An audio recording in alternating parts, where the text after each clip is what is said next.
Hi everyone, it's Ivy. Hi. Move my water. Thank God for another day.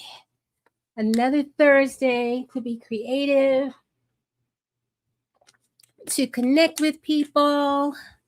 I'm so grateful to be healthier than last Thursday. Hey Linda, hey. You went live twice today, and can you believe YouTube actually told me both times that does not happen? You know, YouTube is a hater.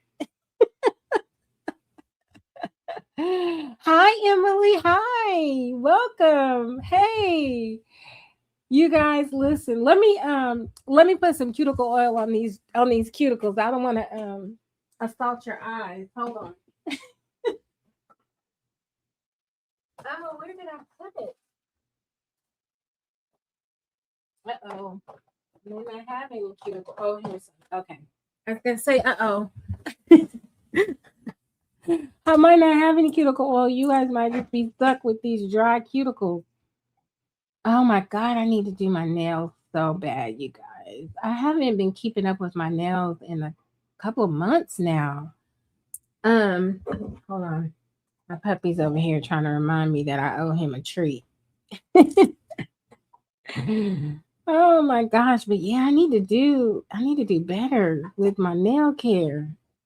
Especially if I'm gonna have the nerve to be on camera with my hands. Uh-oh. I got a little bit of a haul, you guys, and I got some coloring I want to do today. And I would appreciate some feedback too on kind of some of my choices. Linda, oh, hey, this is um cuticle well, actually it comes empty, and I fill it with usually a mix of vitamin E oil and jojoba oil. And you just kind of click it and it comes up into the brush, and then you just brush it on. I'll leave the link in the description of the video after the live. Check after the live. I'll leave the link because that thing right there is so good.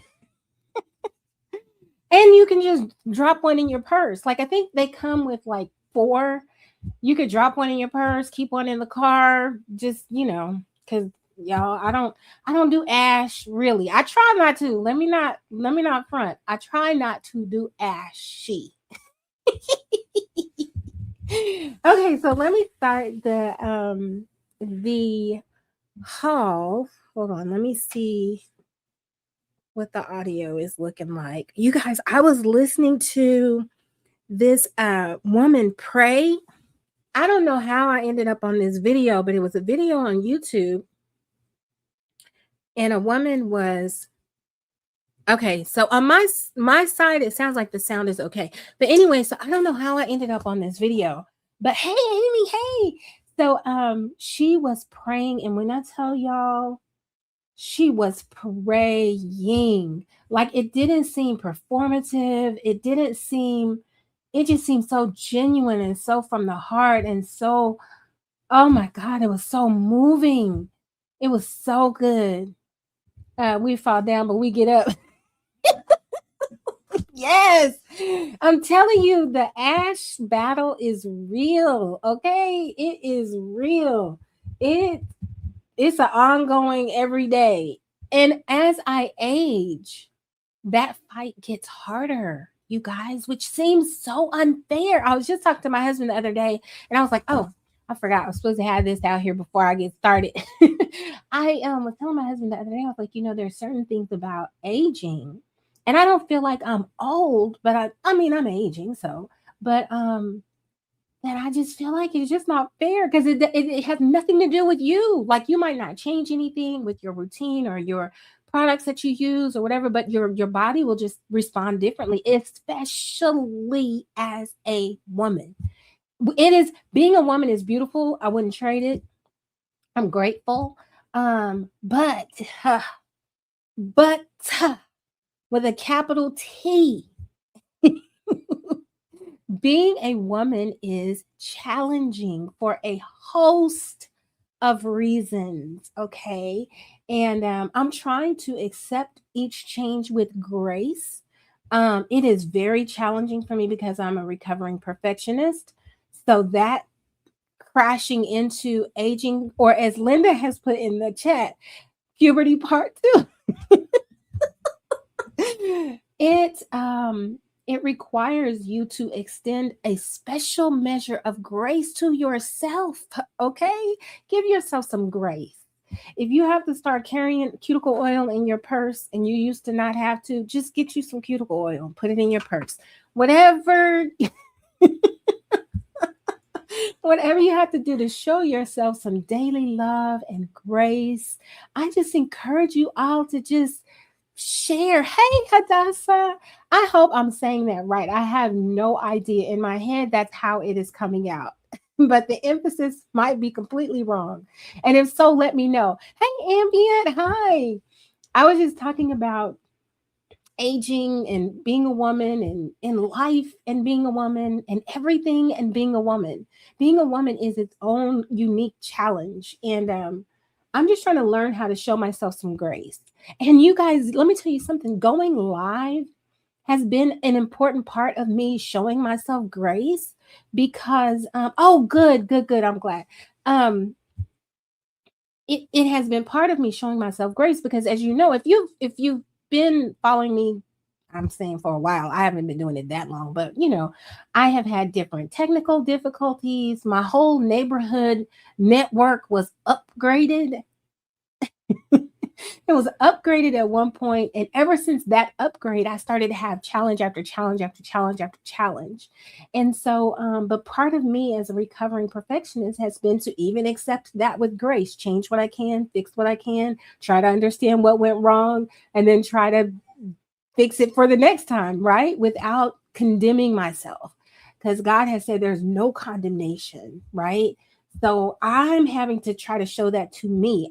You guys have this where it's like it's easy for you to show grace to others and to be understanding and all that stuff. But then when it comes to yourself, the bar is so, like, for me, it used to be so rigid. And God put it on my heart one day, just like, hey, can you back up off of my daughter? Can you give her a little space? Can you give her a little grace? Like, I'm gonna need you to stop being so hard on her, talking about me. And I'm learning, y'all. I'm working on it. But anyway, okay. Think about Queen Esther's Hebrew, and from the Bible, that's where my name came from. Oh, that's beautiful. That is beautiful. I hope I said hi, Ambient. I don't, as I say that out loud now, I don't feel like I said it before, but hopefully I did. Okay, let me show you guys my little haul. And then I got a little coloring, a little ink blending to do. And I was back about it. Hadassah inspired tonight's coloring. It was a comment that she left in Linda's chat that she was coloring in a Lulu Mayo book. And if you guys don't know, I had decided Lulu Mayo was not for me. So what happened is, let me show you.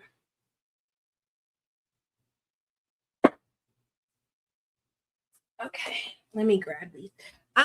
So the first Lulu Mayo book I got was this one, and I saw this in person at Hobby Lobby, and I was like, oh, this is so cute, right? And I colored a page. In fact, I colored this page, but what I did was I scanned it and I printed it on watercolor paper because I wanted to do it with watercolor. And I didn't like how the picture came out. It was weird, and I was like, oh, I wasn't a fan at all. But I hadn't colored in the actual book, right?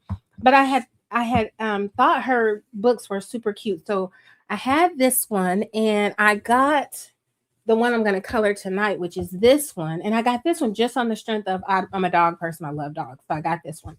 But then what happened is I ordered these two, which I think are her two newest books. And for whatever reason, when I thumbed through this one, I was like, yeah, I don't think she's for me. And I don't know what it was that, well, I have since, okay, so let me back up. I had decided she wasn't for me. So I was going to return these two books to Amazon. And so I went through the whole like return process, and Amazon told me to keep them, and they gave me my money back. So then I was like, I kind of felt like stuck with them. And then someone was like, well, maybe you could do a giveaway. I was like, oh, that's a good idea because a lot of people love Lulu Mail, so I could just give these 2 books away. So I kind of put them over on the shelf, and I was had it in the back of my mind to do a giveaway. But hold on, let me show you guys the page, the colored page, if I can find it.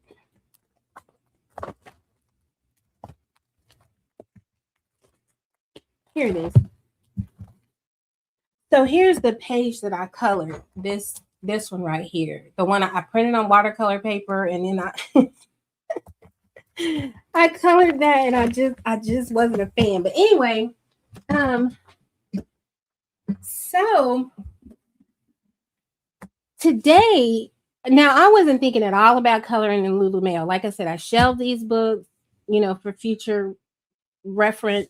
And then when you made your comment that you were coloring, I think in this book using alcohol markers, I was like, okay, let me pull those books out and see what I can see. And I think I figured out what the thing is that I don't like about her books. And I figured out there's a lot more that I do like about her books. So you helped me to kind of change my mind. But let me tell you what I figured out that I didn't like. And I didn't notice this until I got these 2 books. When I had these 2, I hadn't noticed it yet. What I realized is I don't like these odd little alien creatures that she includes on each, not every page, but a lot of her pages. So like first I bought her books. I was like, oh, everything's so cute, little cats, little people, little animals, whatever. But I hadn't colored it, so I didn't notice these little like one-eyed aliens on most of her pages. Like, look at this. So I would look at this and be like, oh, it's so cute. But then look at these little creatures. What? Why? Lulu Mayo, why? I don't understand.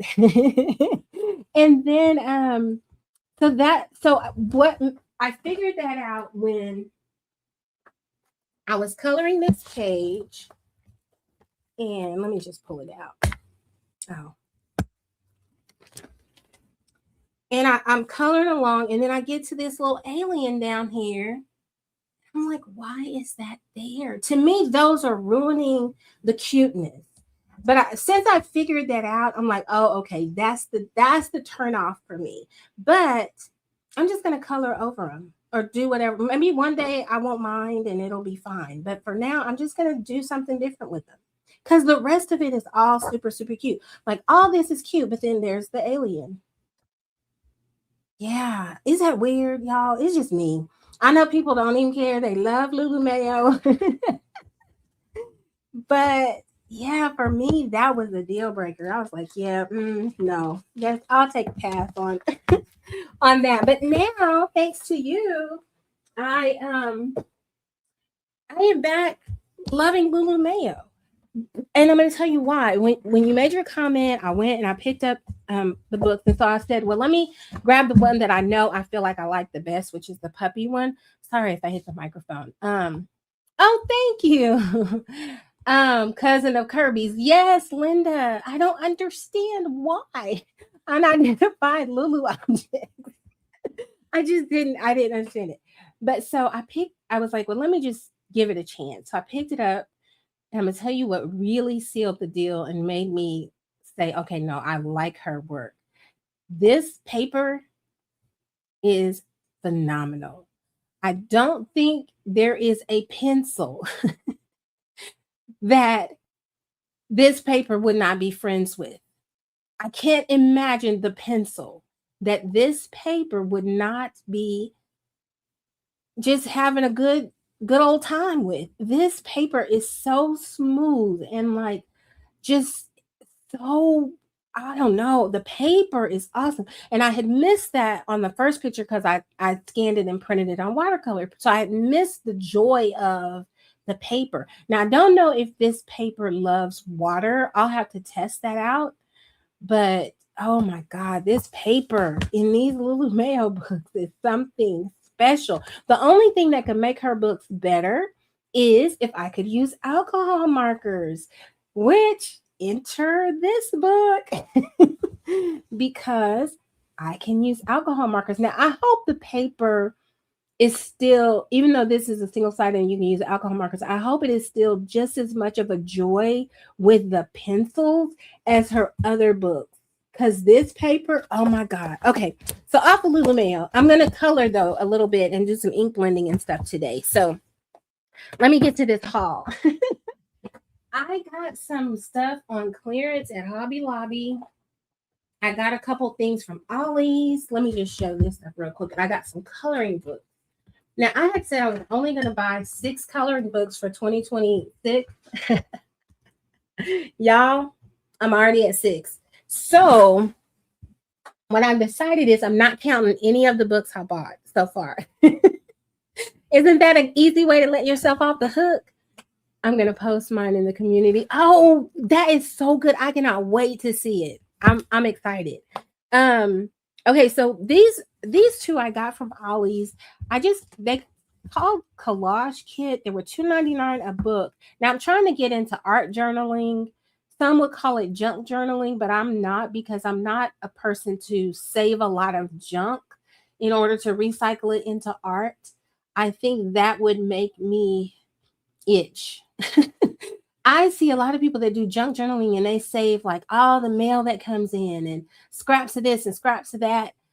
If it's not a real keepsake, I'm probably not going to save it. Like if it's a concert ticket, I'll save it. If it's something like that, but I'm not just saving all the things so I can turn them into art journaling. I just can't. I'm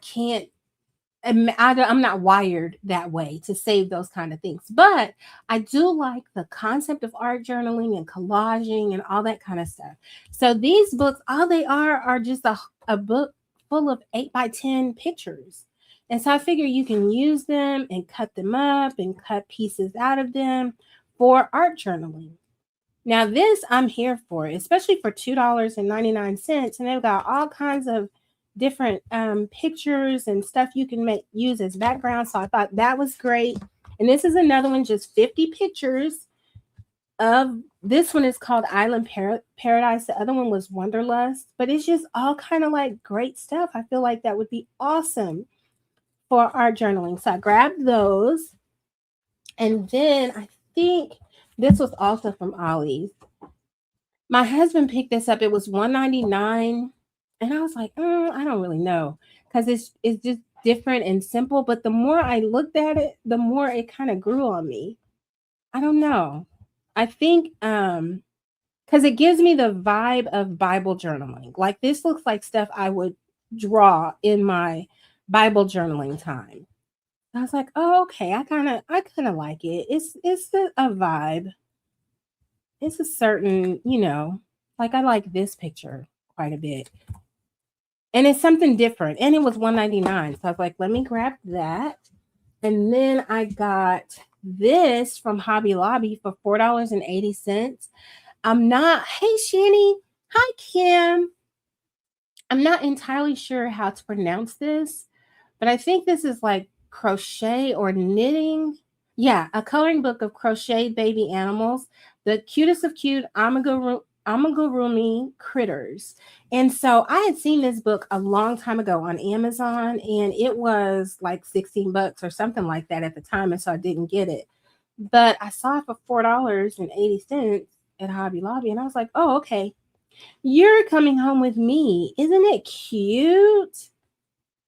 There is a colorist who did color some images to look like they were embroidered, I think, and is it Cat and Paste? I can't remember for sure. I think it's Cat and Paste, but she had colored some totally different images, and so I was like, maybe I could do that kind of style that she used for that on one of these. I don't see me necessarily doing a whole book like that, but I think they're cute. Very, very cute. So yeah, I got that for $4.80. And then I got this. Now, this was not on my radar ever. Because it's kind of Zen doodly, but it was $5. Now I've seen Renata Krawczyk I'm not sure if I'm saying that right, but I've seen her books before. She has at least one other book that I know of. But the reason I got this is because I want to learn to color watery scenes. And so that's all this book is. So I was like, for $5, and it's seems like decent paper. I was like, I'm gonna go ahead and grab it since it was, on the Hobby Lobby clearance. And I mean, if I can't figure out how to color some water in this book, it is not overly zen doodly, so I figured I could take that. And then I got this other stuff from Hobby Lobby on clearance too. I got this sticker book. It was on clearance for $2.24. There were two other sticker books, and Taylor posted that she had gotten them, and I literally had put both of those sticker books back because I couldn't. I don't know. At the time, I couldn't figure out how I would use them, but I'm thinking I should have got them. They were $2.24. But anyways, so I grabbed this. I haven't cut it open, but I'll just show you guys a little bit. It's just kind of like watercolory little stickers. Your only limit is your mind. Kind of positive, I like the colors, and I figured I could use these in my planner. So I feel like I should go back and get those other books, but they're probably sold by now. Especially with tomorrow being Friday, somebody's going to be over there and they're going to buy those. I got these Tim Holt rub-ons. This was regular $5.99. It was $2.99. And I got this collage paper for $2.49. So I grabbed that. I grabbed this little patch. I think I'm going to try to put it on my planner. It was 65 cents. I have a thing about feathers. I don't know what it is about feather stamps, feather die cuts, feathers. I love them, but I don't even use them that much. But it was 62 cents for a rubber stamp, so I grabbed that. I grabbed this rubber stamp. It says "Have Faith Always," 69 cents. That was pretty good. And then I grabbed this one with this flower, 69 cents. So I was really excited. And then I even got some of these beads. They were on clearance. They're normally $5.99. They go on sale 50% off a lot though. But $5.99. They were on clearance for $149. And I needed those because I'm making more of these little zip pulls for my zippers on my pencil cases, and I needed some more of these beads. So I was really happy to see them so cheap. And I got this is something for art journaling also. I know that snowman looks weird, okay? He looks a little strange, but this is a golden book from 1950. What's the publication date? Yeah, 1950. And so I was like, I could probably use this in art journaling as well. Now I'm going to tell y'all, I probably will do a little modification if I use these images, and I'm probably going to make some of these children chocolate, so we can have the whole village here. Because 1950, every child is non-melanated. And I was like, it's my book now. I will melanate some of these children so they can play together. Yes, a little golden book, 1950. I thought that was really cool. I got this for 50 cents at a thrift store. And I got this book for 50 cents at a thrift store too. I figured this would be good for collaging and journaling. Oh, that's gross. Okay. Oh my God, I get grossed out so easily. Anyway, but I like this one because it had a lot of nature images. And so I figured this will be good to cut some images out of possibly. And it was 50 cents. So, hey. Or even just as a reference, if you're using your sketchbook. Yeah. Me and nature, we have a mixed relationship. I love nature. Nature is beautiful, but nature can also be gross. Nature can also be gross. Oh my gosh. And I am the one, I get grossed out. I got some clear bottles from Amazon because I'm going to be mixing up some inks. So I needed some more glass dropper bottles. So I got those. They were really inexpensive. I got 4 glass dropper bottles for I think $4.99. I thought that was a really good deal. almost as cheap as the Dollar Tree. Because I've gotten them there at Dollar Tree before too for $1.25. Has Dollar Tree gone up to $1.50 yet? I don't know. Oh, I got this watercolor palette. Now you guys know I keep, well, you may or may not, I don't know. I keep my watercolors in these little tins. I've been keeping them over to the side right here because I've been trying to watercolor more, but I keep them in these tins and I don't take them anywhere ever. But each tin is like this size, very convenient. But I have decided, you guys, I want to start going out and doing some sketching and maybe a little bit of watercolor. So I decided to get this tin so I can take some of the watercolors that I have and just put me, 21 colors in here, and then go to the park and maybe sketch and then paint with watercolor. So I grabbed that, and this was $9.99 on Amazon. So I was very happy about that purchase. I got another sketchbook. Now this, I didn't realize it was so small. I think I meant to get an A5, which is this size. This is half that. This is A6. So you guys know how the A sizing goes. Each size number up is typically half the size of the size before. So A6 is half of A5, A5 is half of A4, etc. So anyway, I was wanting to get a sketchbook that I could dedicate to, like, when I go out, when I go to the park, or if I'm just kind of at a cafe or wherever and I want to grab and do some sketching, I would have a sketchbook with me.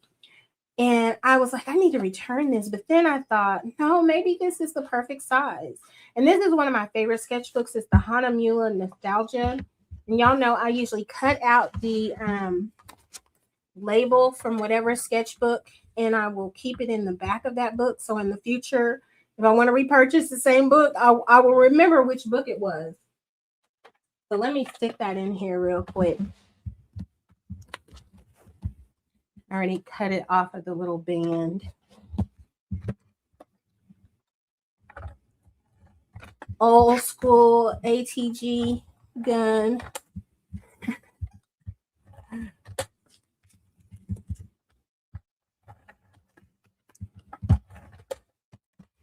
Okay.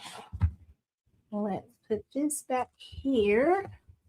So in the future, we will never forget what book that is. Like this, I put the same thing back here. This is the same sketchbook, the Hahnemuhle Nostalgia. Oh my goodness, I love these little books. I want to order the big one, the A4, which is basically like a standard size sheet of paper. The dimensions are a little bit different. Like our standard paper in the US is 8.5 by 11, and A4 I think is like 8.3 times 11.3. So they're a little slightly different dimensions, but same thing. Okay, so now is it time to color? Have I shown everything? I think I did. Okay, yeah, I think that's it. Anybody else still have their ATG gun? I will have this thing forever. Hey, Lori. Hi, Mandy. I will have this thing until they stop selling the refill. When they stop selling the take refill, then I'll let my ATG gun go. I don't know how many years I've had that thing, and it has never failed me. Never. So I will continue to use it. Okay, so here is what I was working on. And I pulled out some Distress Oxide inks. But my theory about Lulu Mayo's paper loving all pencils. Now, you guys tell me if you have found that to be different. But so far, every pencil I put on this paper has been a rock star. So I pulled out my budget pencil. This is one of the cases that I need to make beaded zipper pulls for. I have my Brutfuner Square, and I had pulled out a few of the pencils. I was using them. The Brutfuner Squares. These are my Artistos, and I love these. If you guys have seen, I had done a little demonstration in one of my lives of the Artisto watercolor pencils, comparing them to Albrecht Dürer, and these budget pencils held their own. So I will put some respect on their name, okay? The Artistos are good. Tanya, hi. Hello, hello. Oh, Prism. Well, see, I'm a Prism girl, okay? We're not telling anyone about my newfound relationship with the light fast and the luminance. But I feel like Prisms are that pencil that like never met a stranger. You know how some people, they never meet strangers everywhere they go. They're very personable. They know how to adapt and get along. That's Prisma, right? If you, when in doubt, pull the Prismas out. But I was just kind of playing around. So I pulled out these. These are my Prisma Very Thins. But these are the Artisto watercolor pencils, the Artisto regular pencils. They only come in 72. I wish they had a bigger set. And then thanks to Shannon, I have the Brute Burner Square pencils, which I love. Okay. So here is the page. Now, what I did is I just threw some color down real quick. You can see there's no shading. Now, this might be a huge mistake. And the reason I say that is I got so excited as I was putting out all this random color that I wanted to do the background, right? So what did I do? I pulled out my Frisket film and I covered the image with my Frisket film and I cut it out so I can do my background with my Distress inks. Now, where I say I might have made a mistake, I might have made a mistake because I have never put the Frisket film over a partially colored image. Now, I've put it over stuff before, but it is very, very rare. Okay. And I don't remember how it responded. But as I was coloring this, I just got so excited that Team Prisma Poly, yes. Oh my gosh, aren't these Brute Burner squares awesome? I love them. And when I first started coloring, I would hear about them and hear about them and hear about them, but I could never find them. And thanks to Shannon, you know, and I mean, I've shared the link too. So I would love everyone to who wants to buy a good set of budget pencils, get the Brute Burners. But so I've never put my Frisket film, which y'all know I love and swear by, over a partially colored image. So I'm hoping that when I pull the Frisket film off after I do the background, that it will not that it won't mess up the colored part. But I didn't, if you guys can tell. So you see how this part is cut out. I don't know if you can tell it's completely cut out, but this part is still has the Frisket film intact.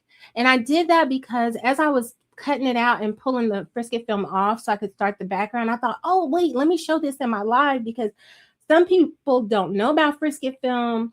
Some people don't have never used it. So I was like, well, let me not pull it all off and just wait until my live. So this piece up here is ready to pull off. I hope that you guys will be able to see this. So I've cut all the way around this image so that I can just pull the Frisket film right off. I love this stuff. Oh my gosh, see that? Now I've got this little piece here that I still need to cut. I don't know if you guys can you see that? You can kind of see it right there. See that little piece right there? I didn't finish cutting that because I was figured I would cut it on my live. Working on Shannon's prompts. I've been trying to figure out what books I'm going to use to do the prompt. You're talking about for March or you still talking about for February? Y'all, I've had such a crash and burn February. I think the only thing I did for February that was part of like coloring and on purpose was I did the floppy book, the, you know, Angela's floppy book challenge, hashtag. That's the only thing I did. But, you know, Okay, so this is my cutter that I use when I cut my Frisket film. This is the Gyro Cut. Now they have knockoffs of this. I have never used them, so I don't know how good they are. I imagine they're just as good. I do know that the Gyro Cut has different types of blades and different blade depth, so you can know what kind of blade you're getting. I do not use the deep cut blade because I'm usually kiss cutting. I don't want to cut through my page. There's no cut, through the page. I just want to kiss cut so I can remove my Frisket film. And so the reason I like this, and I've talked about this before too, is the blade is at an angle and it's thin. So when you're cutting around stuff, you don't have to always pick up your blade and try to cut like as if I was to try to cut with this X-Acto blade, it would be harder to go around curves and stuff like that. But because this blade thins, it's so easy. So I'm just going to cut this last little piece so you guys can see. And I hope I can put it at an angle where you can see what I'm doing, where we can both see what I'm doing. Okay. Because I'm visually challenged. Okay. And the fact that I can't put my face right on it like I would like to means I don't know how it's going to go. But anyway, so I've got this little piece of Frisket and I'm just going to cut. So I usually just put my blade down and I just start cutting. And you see how I don't have to lift my blade up to cut around the edge. I can just keep on going right on around the corner. So once I do that, then I just peel it off. And I love that about this blade. You could just start cutting.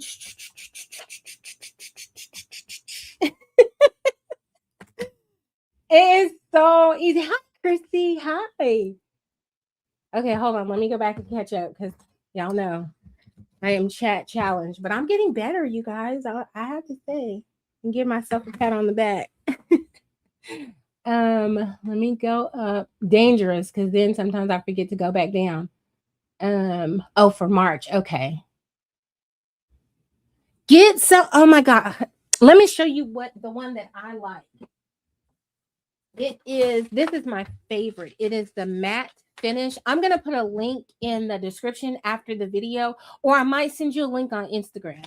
But anyway, this is the one that I love, the original Frisket film matte finish.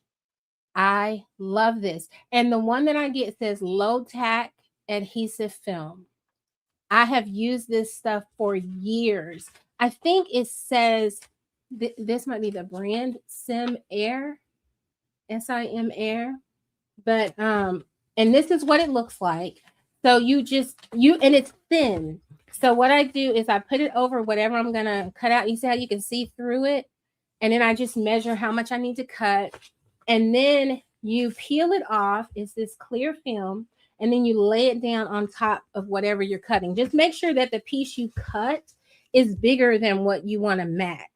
And then you just cut it out. And so now the image is covered with that film. So when I go in with my distress inks, it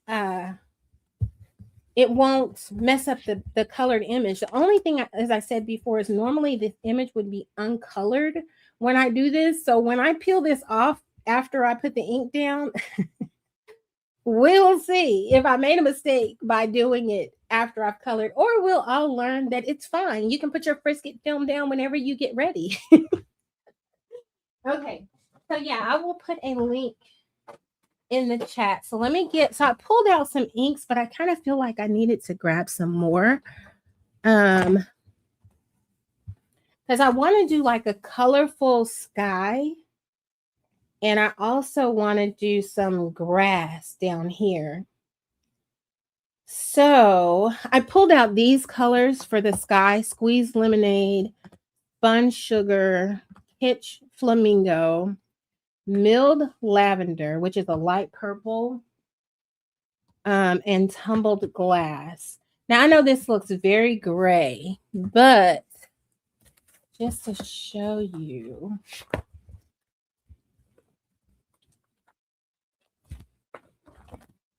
this is it. It's a light purple, like a lavender, a lilac or something. More like lavender, I think. But yeah. So I pulled these out and I pulled out my blender sponges. I usually have a blender sponge dedicated to each color. And I have a little tag on there that says, hey, this is the one for tumbled glass. This is milled lavender. This is kitsch flamingo, one of my favorite colors. This is sponge sugar. And this is squeezed lemonade. Now, I don't have a full-on applicator for every color. I just have a sponge for every color. I do have a lot of these applicators. Like if I'm doing a project, I want to have an applicator for each color. But I think I probably have maybe 8 or 9 of these handles. But these sponges, I keep in these. And I have them organized by like color group. So these are the blues. So when I finish coloring this, I can just unscrew this and then take this sponge off of here, put it inside of its cup and screw it back on. So then all of my blues will always be in this one tower. And then my pinks and reds, and this is the yellows and oranges, etc. So that's how I keep those the sponges organized. So I don't have to always, because it's actually good to get the sponge juicy. I don't find that I want to start with a new sponge every single time. That every blue moon, you do have to change out your sponge because it can become kind of oversaturated and then you won't get the results that you want. But I don't like to start from a fresh sponge either, because having a little bit of juiciness already going is a good thing. So let's put down this sky that I'm envisioning. It could be good. It could be bad. This is part of me letting go of perfectionism. Okay. However it comes out is okay. Tanya, I just ordered my Prisma replacement. I'm broke. Oh,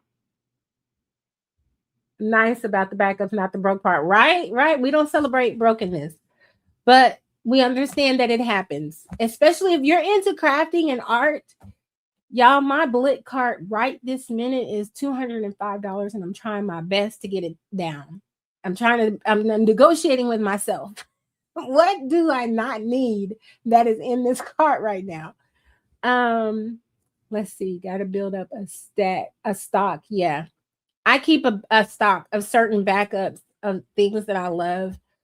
I love, because certain pencils, I don't want to be in the middle of something and then I'm out of it. I don't know where that comes from for me, like fear of running out of stuff. Like some people have fear of missing out. I have fear of running out of certain things that I really, really love. Like there's a color in the Derwent Lightfast and the drawing pencils. It's a boring color. It's called Forest. It's gorgeous though. It's like this dark, dark, dark green. And I haven't ordered any backups yet of those, but I could see that coming. And there's some other really pretty colors, but I'm not using them enough right now to just start, stockpiling. Let's see. Let me make sure I'm caught up.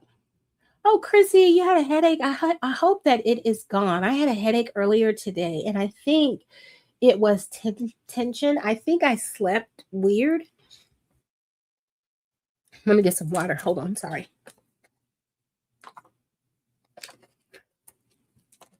So I think I slept weird, and it created some tension like in my neck. So yeah, I had a little bit of a headache earlier, but I took some Excedrin and thankfully that went away. So I hope yours is gone too. What for schizo? I think I showed that. Okay, I'm catching up, you guys. Bear with me. To Exceds, yes, Excedrin. I was talking to my mom. She was like, "You got some Tylenol?" I was like, "No, this is not a Tylenol headache. This is an Excedrin headache." For me, Excedrin works better for headaches than Tylenol does. I don't know how that is for others, but for my mom, it's Tylenol for everything. But I'm like, no, this is definitely an Excedrin headache. Second day with a migraine. Oh, Kim. Oh, I'm sorry to hear that. I know that that is a lot to have going on back to back days. Wow. It's been raining. That's why it's not going away. Oh, isn't it something about these like weather related things that happen to us? Hi, Bayou Gold. Welcome. I'm catching up, you guys. Bear with me. Bear with me. Let me see. Can never have too many backups. I agree. I agree with that. Wow. Amy, exactly. Same for me. Daddy Tylenol, everything for my daddy. Tylenol for everything. Yeah, that's my mama. She's like, "You got Tylenol? Did you take some Tylenol?" I'm like, "Mama, it's not gonna. That's not gonna cut it." Um, I don't know. I don't know. Maybe because I was behind. Wait, let me make sure that I'm caught up. Hold on. I don't know. I don't know. Um. Okay. All right. So let's get to some ink blending and figure out if I made a mistake with this masking. And let me grab a stencil because I want to do clouds. This is my stencil book. Hold on, let me move these clips. I have some clips here that I use with my sketchbook. This is a big old 12 by 12 by album, and I just keep my stencils in here. So some of them you might not be able to see well, but like here in person, I can see really well what each stencil is. I don't have them organized very well, but I kind of know where stuff is. This is clouds. Okay. Now this is a stencil that I cut out myself on my brother's scan and cut.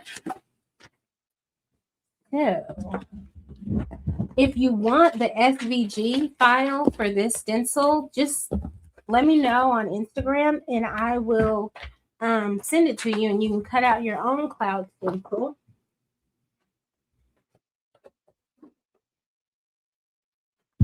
Let me grab some paper to put behind here so I don't make a complete mess.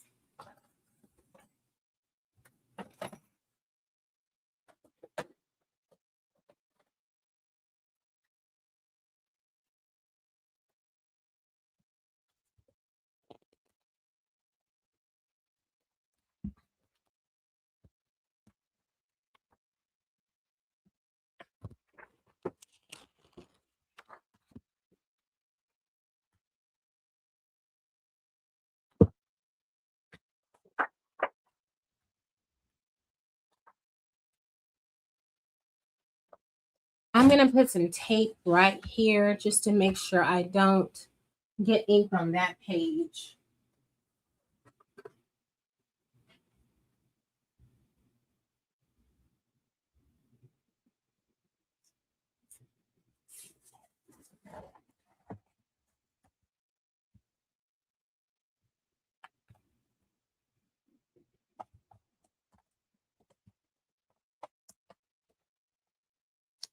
I'm going to put another piece just to have a little added protection. This is Holbein tape. Although inside it says Nitto, Nitto tape, but when I buy it, it's branded as Holbein. So let's make some clouds.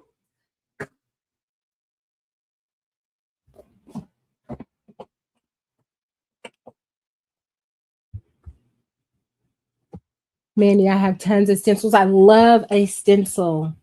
I don't use them as much as I should. However, I do love a stencil.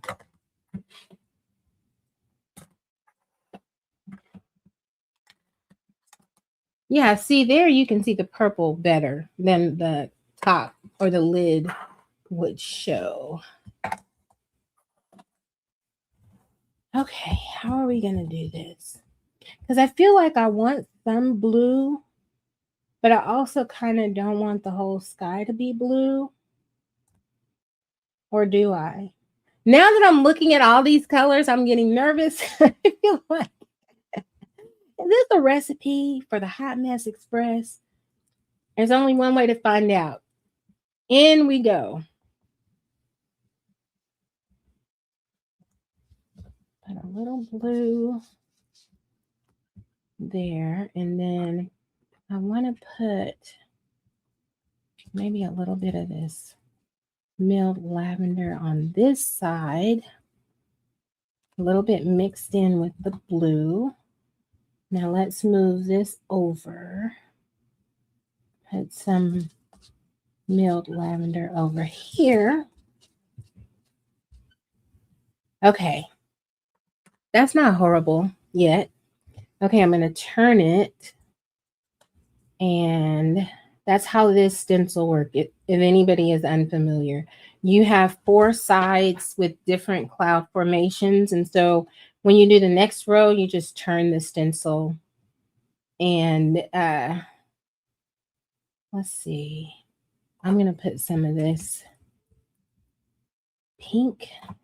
This one is Kitsch Flamingo.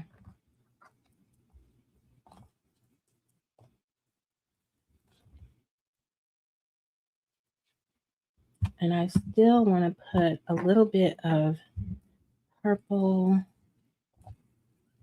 mixed in with the pink. And then let's put a little bit more blue.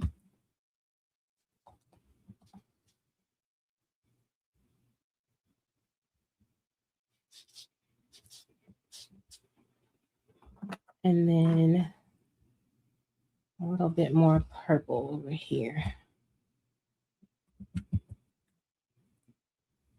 We'll put it up like that. I don't think it matters. Okay, that's good. Now let's put some pink over here. I'm going to put some more of this Kitsch Flamingo. Oh, I feel like I need to be lighter right there. That was weird. Okay, I'm going to blend that a little bit with the spun sugar just to soften it. Let's put some pink right here. A little bit more of the Kitsch Flamingo and a little bit of spun sugar. Now let's put some just spun sugar right here. Oh, let me wipe this a little bit because I don't want to get that purple on the where I'm trying to just be pink.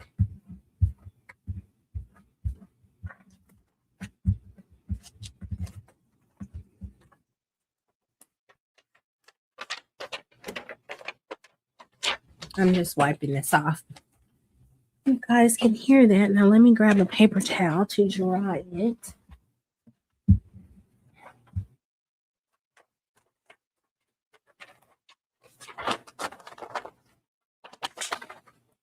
This particular stencil paper, I don't love it because it's super thin, but it still works well, so I still use it.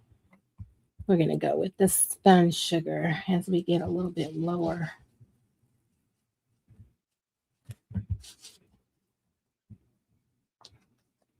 I'm going to put that over here.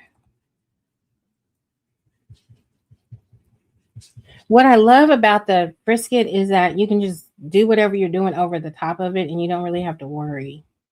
I feel like I want a little bit of yellow mixed in. Maybe that would be where the sun would be.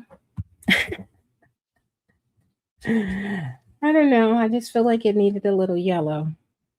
Should I put some yellow on this side too? Maybe a little bit.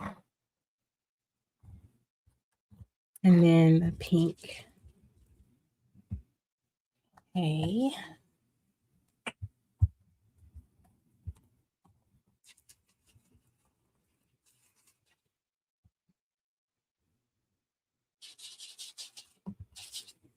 Yeah, this particular stencil film is very, very thin. The upside of that is super easy to cut. Like I just cut this with my brother's scanning cutter. You could cut it with your Cricut. I might have even used my Cricut. I don't remember. because I've had this stencil for a long time. And even though I'm talking about this stencil paper is thin or not my favorite, it has held up because I have had this stencil cut for, I don't know, probably a few years at least. And it's one of my favorite stencils to use.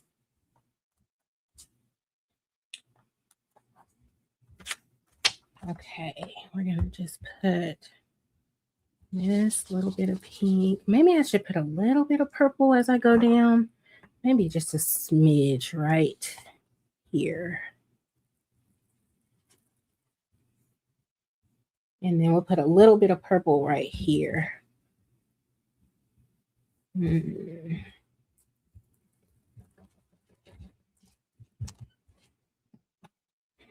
then maybe our last little bit of pink, because I'm going to need to do my grass.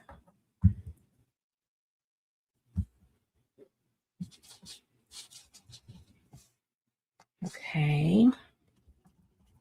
Now, usually I like to put a little bit of extra after I finish my clouds, just a little bit to kind of blend it out. So we will be done with that stencil. I will clean it later. Now we need to put the grass.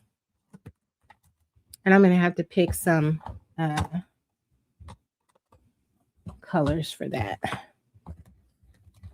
I do not have a grass stencil. I keep saying I'm going to cut one, but I have never done it yet. So I need to do that. Certain stencils I don't mind buying if I find them really, really inexpensive. But you guys, some stencils that I really like, they're kind of pricey. Like if you buy Lawn Fawn or other scrapbooky branded stencils, they can be really, to me, overpriced. And so usually when I get in that situation, I will figure something out. I will figure something out. I'm not going to put those away right now because I don't want to bore you guys. But let me grab, what am I going to do for the grass? I'm going to grab some greens. Hold on.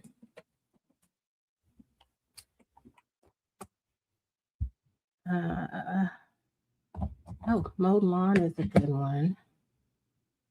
I feel like bundled sage would be good too, but maybe cracked pistachio. I guess I'll pull out bundled sage too. I don't know. I don't know.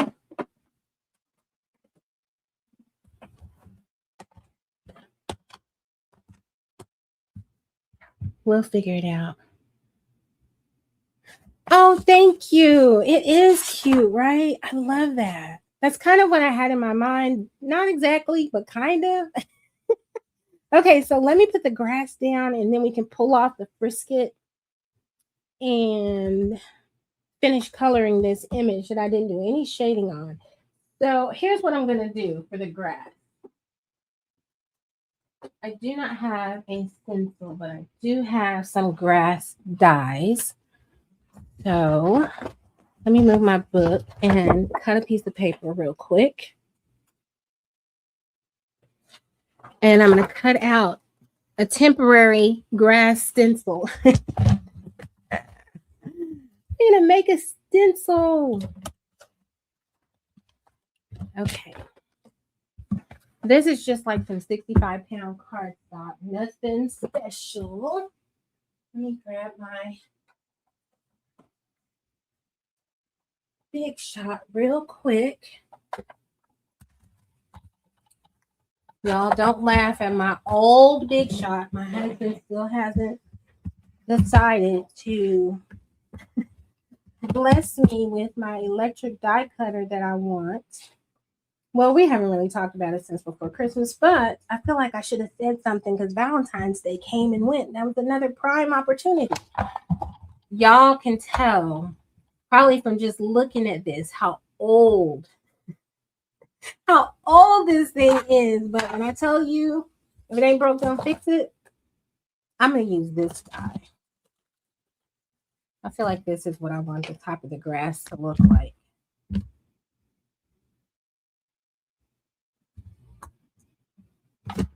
Let's cut it out and see.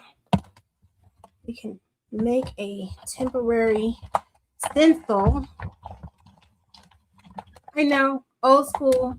Hey, if it ain't broke, listen, if you still got a Big Shot, then you know it still works. Amy, yes, I'm pulling out the Big Shot. Okay, so put this away, and then we can use our makeshift stencil to put some grass on this page.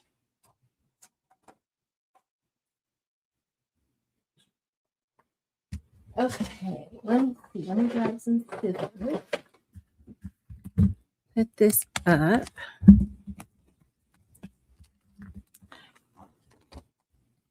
Now, if I was putting grass somewhere else where I needed like hilly grass or something, I probably would have cut these out. But because this is just kind of behind something on this page, I don't feel like I need that.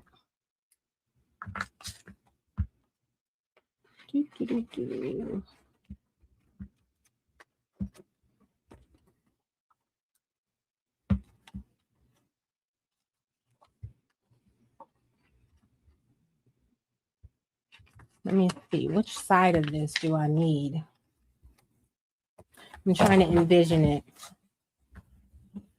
Okay, if I want the grass, no, that's the bottom. I need this side.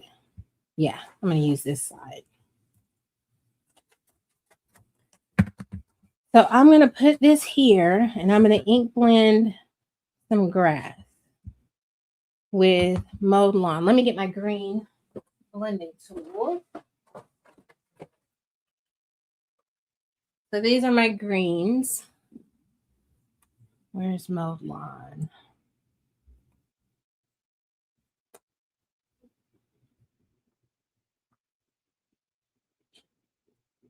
Oh, here it is. Looking right at it, and it's just going past me. Okay. So I usually unscrew the one I'm using so I can have it sitting on my table like that, and it's less messy. And I just screw it back in here when I get done. So that's mowed lawn. I'm going to do bundled sage with that. Let me grab another handle.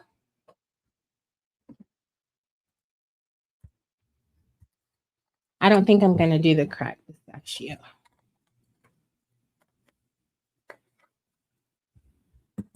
Okay, so let's do this.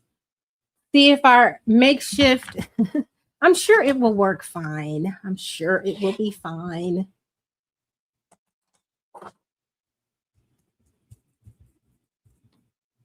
Okay. Where do I want it to be? Right here, maybe? I'm trying to think of where the horizon line would need to be on here. I'm thinking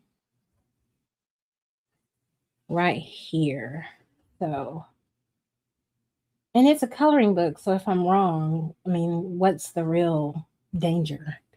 Nothing. I'm going to do the mowed lawn up here.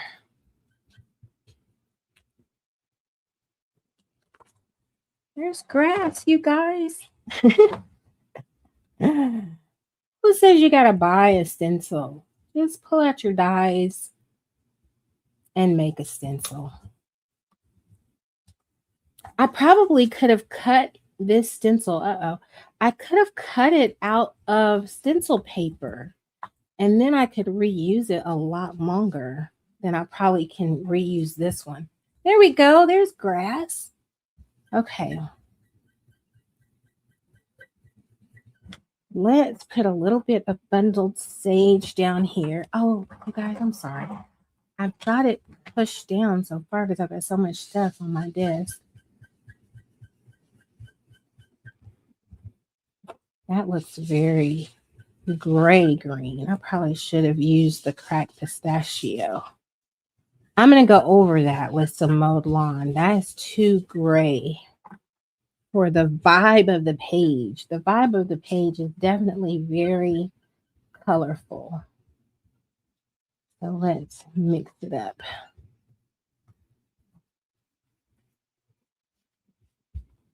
Okay, there's our grass. So let's move that stuff out of the way and stack up these inks with the others. I have the regular distress inks as well, but I prefer for ink blending, I prefer the distress oxides. I think the distress oxides are so much smoother than the distress inks. Okay, so now let's take off the frisket. I guess we can remove this Holbein tape as well since we're done blending.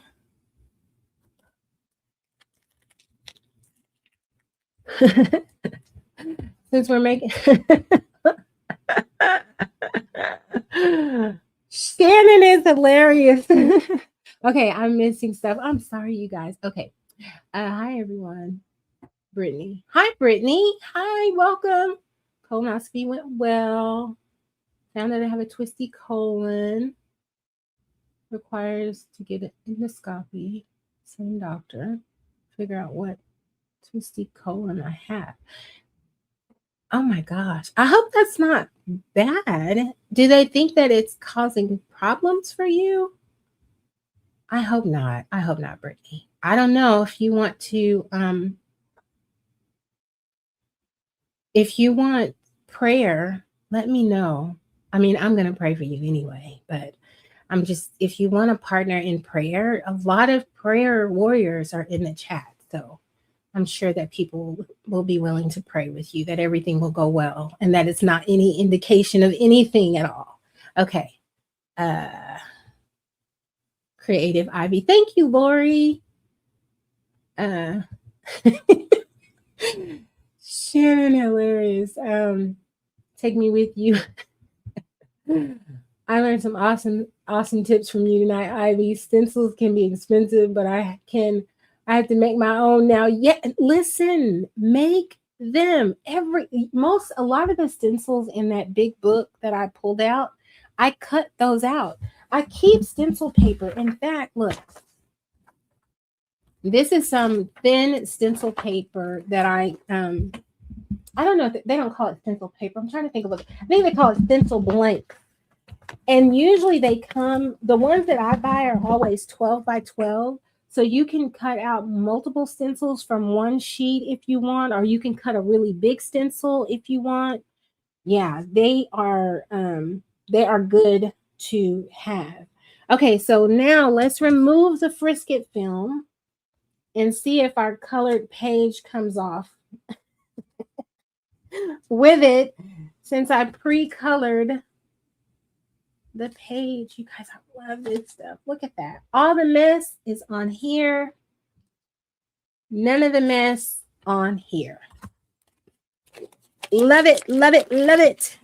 Yes, don't buy expensive stencils, you guys. You don't have to. I mean, buy whatever you want. Let me not tell you what to buy or don't buy. Buy all the things. But some of the things you don't have to buy. There's so many things we can technically make ourselves, like shimmer sprays and stuff like that. You just really don't have to buy. Now, one thing I haven't been able to make myself is I haven't been able to make stickles myself. And I'm not because I haven't tried. You guys know I will experiment and I will try things. But it always clogs. I don't know if it is the glitter that I'm using, even though I'm using extra fine glitter. I just feel like I should be able to make stickles myself, but I don't put a lot of time into that because stickles are inexpensive. They're not going to break the bank and they last a long time. So, I love it.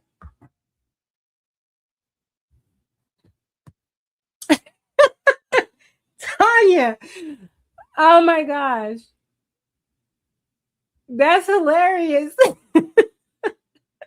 Hi, Sue. Welcome, you guys. It's so good to see you. Finally home from work. Isn't that awesome? You guys, this week I spent so much time. Let me get these budget pencils back out. Procrastinating on certain projects that I really, really needed to do. And I hate when I get in that space. And I was trying to figure out, well, why am I procrastinating right now? Because it wasn't anything hard. It wasn't anything that was going to take me a long time to do. But I think what it was is because I felt behind, it put extra weight on what I was doing. And I felt that way because I had been sick, right? So if I was showing myself the proper measure of grace, then I would just be like, oh, I'm sick. I was sick. I've got some stuff I got to catch up on. But for me, my perfectionist brain was like, oh, you were sick, but yet you still should have done everything. And the fact that you didn't do everything means you are behind. So I had to recalibrate how I was thinking about that so that I could, get out of that space. But I was really, really procrastinating really hard. And you know how sometimes you get in that mode, and well, I mean, not speaking for anybody else, but sometimes you get in like a procrastinating headspace, and I will that's not a good place to be. So I just told myself I'm just going to sit down and I'm just going to do a little bit. That's how I used to deal with the gym. Whenever I would go to the gym and I really didn't want to go, I would tell myself, you only have to stay for 5 minutes. As long as you walk in there and you do 5 minutes, you are free to go home, right? But the thing about the gym, once you get in there and do anything for 5 minutes, then you're going to probably go ahead and do your workout. So I would just tell myself, hey, you're free to go. I'll make a deal. Like if you stay here for 10 minutes, you can go home.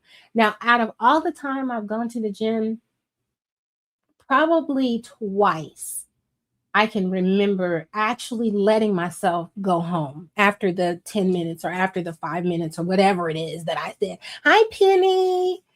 Hi, Callie. Hi. Letting myself go home after that amount of time. Most of the time, once I'm in there, I'm in there. Okay, let's finish up this page. I want to put some more grass down here too. I love this little book. I'm so grateful to Hadassah who helped me realize that I don't hate Lulu Mayo, because I certainly was leaning in that direction. And I thank Amazon for letting me have Lulu Mayo's newest books for free, because I certainly was about to send those back. And then I would be just looking at repurchasing them.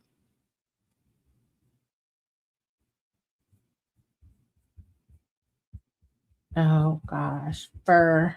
How many of you love coloring fur? I haven't done it enough to say if I like it or don't. I don't think I have the patience to do it well. But I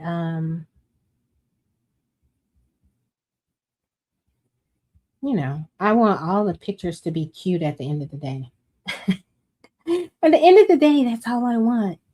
But I'm like Mandy too, though. I need to get for March, I want to do more of the prompts because February was such a disaster month for me.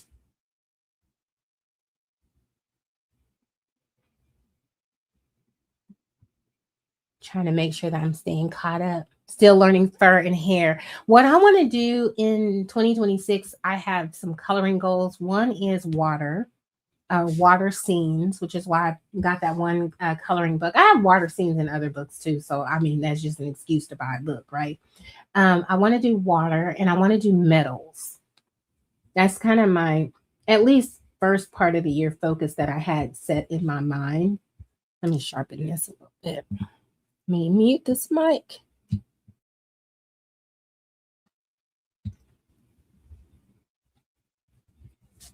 But yeah, water. I've seen, oh my goodness. I put way too much pressure just then. People color some gorgeous underwater scenes. But you guys, one of my weaknesses, one of my many weaknesses as a colorist is I'm not patient. I've said this before, how some of you all will be like, oh, I just sit down and just layer and color for hours.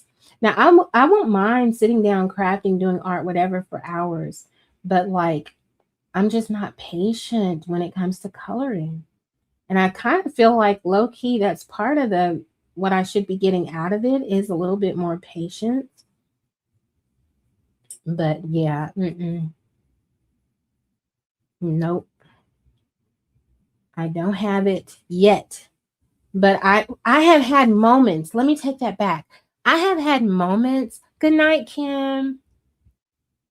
I hope that you will be feeling better and that this rain can stop creating an issue. But yeah,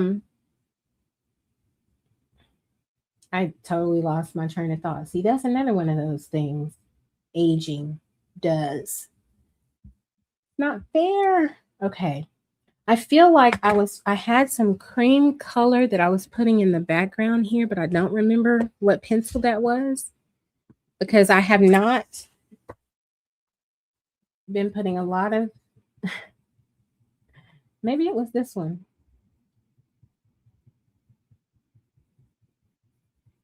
I haven't been putting a lot of time in, you know, putting down, oh, I'm using this color for this and that color for that. I just sat down and started coloring based on the inspiration I had earlier. And I'm really glad that I did because I discovered that I really like Lululeo's paper. I really do. I had to put some brown on the eyes though. That's another thing.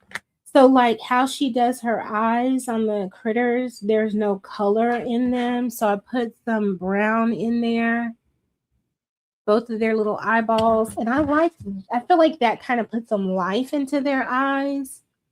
I need to put the some black in there too to darken that part up.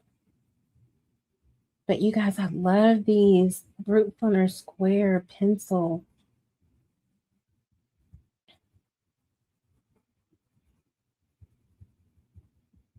I had a Yorkie years ago.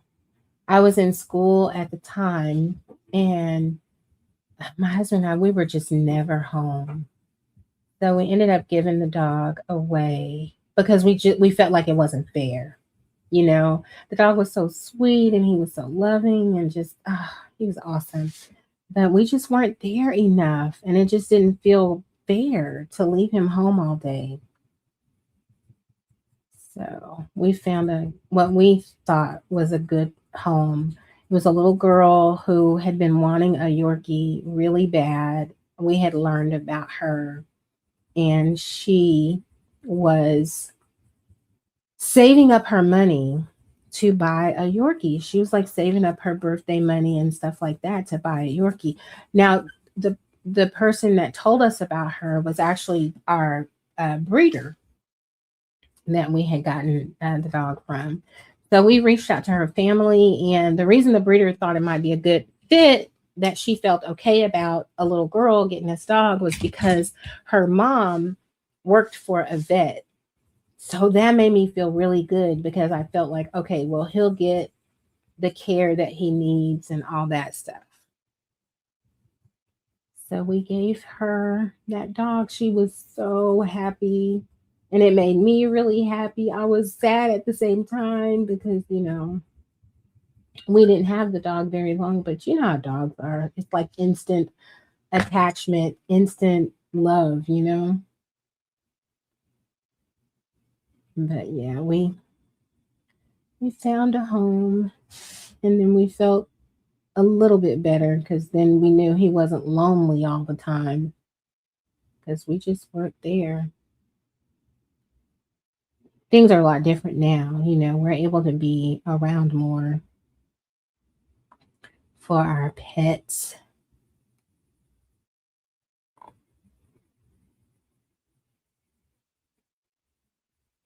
So it all works out in the end.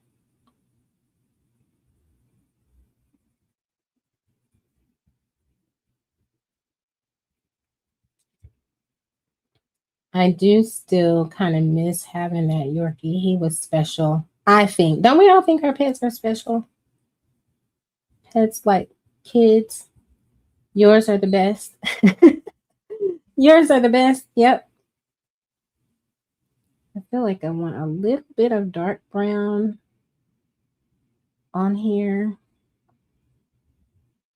Because this brown is definitely not the vibe that I think I was looking for.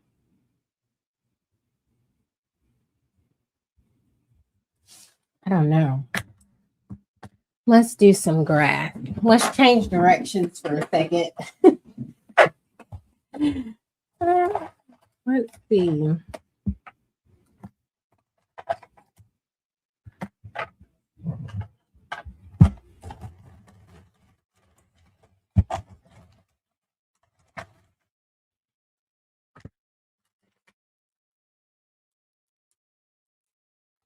I feel like I need to do this bright grass. Uh-oh. Maybe that wasn't the right one. We'll mix them up. We'll mix them all together. Yeah, let's put some of this darker one and just see what that looks like. I don't think it really matters. I think they're all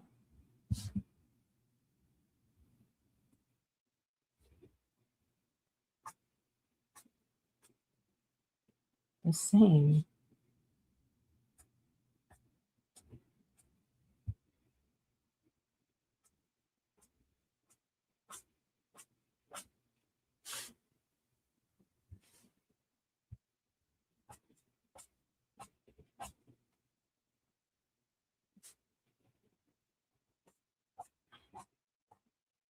That does not want to go over that wax and that pencil.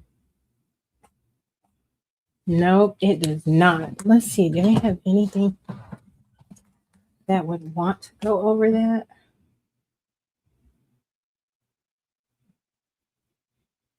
That, nope, that doesn't want to go over it either. Oh, I know what will go over it. The luminance pencil. Yeah, maybe we'll do grass later. Because I'm going to need to pull those other pencils out.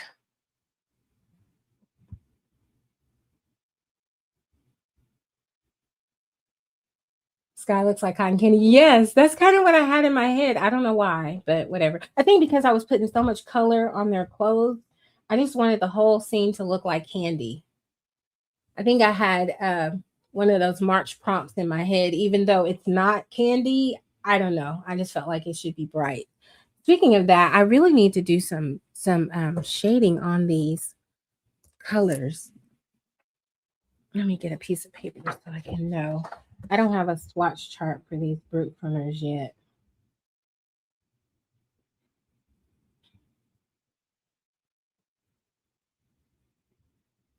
So I don't know.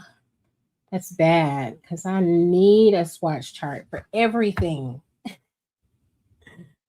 I need a swatch chart so I know what I'm looking at.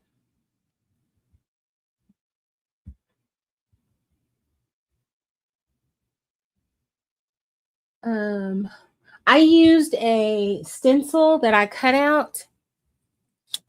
This right here. I have an SVG file for this stencil if you would like it. You can cut it out of thicker stencil blanks than this. This is very thin stencil blank, maybe like 3 mil or 5 mil is the thickness, but they have them thicker than this. But this one has lasted for years, so I don't think it matters. But if you want, Callie, I'll send you that SVG. Just reach out to me on Instagram. My grandmother's not around anymore, and grandfather. My mom's used to own 2 Yorkies. They're such sweet dogs. So I was not a dog person like growing up. And my husband was totally a dog person, but we were both in school and we were living in this apartment complex. And there was this Yorkie. This guy had this Yorkie, and every time I would be outside, I felt like that dog was out there and it would just run up to me. And it was so bubbly and it was so sweet. It was like instant love. I was instantly smitten with that Yorkie. And so I was on a mission. I was like, oh, I got to get a dog just like that. I got to get a dog just like that. Now, I wasn't thinking about our lives were completely hectic and all that stuff at the time, but all I was thinking was, oh, love that dog. And so we got one And he was awesome, just like I thought, he would be. But I could, it just wasn't right. Like I said, it just was not right for at that time, that season. I need something darker on there too. Maybe I feel like these brute funners are missing certain colors. Maybe this bone brown will work because they only have 120. They need to expand like the Polychromos are going to do. I can't wait for those new pencils to hit the market. Maybe I just need to go ahead and use a brown.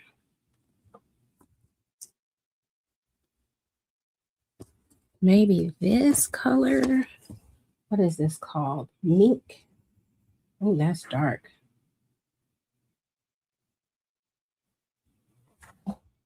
Yeah, that's better.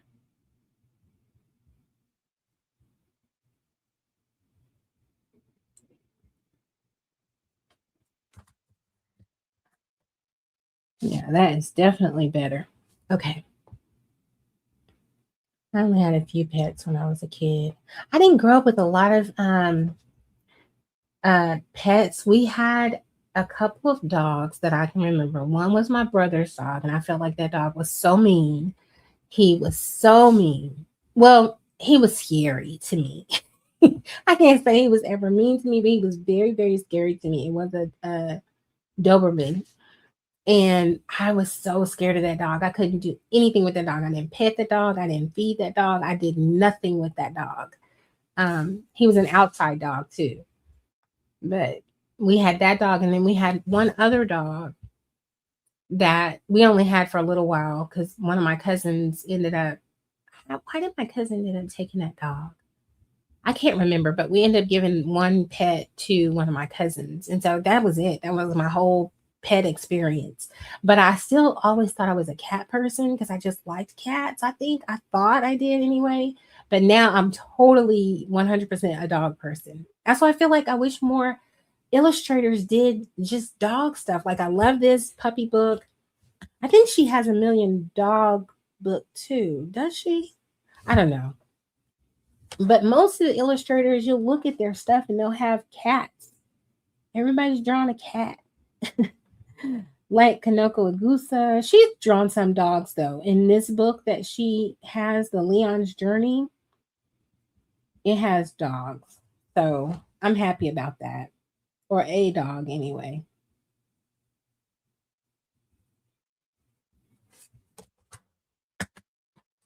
That's good.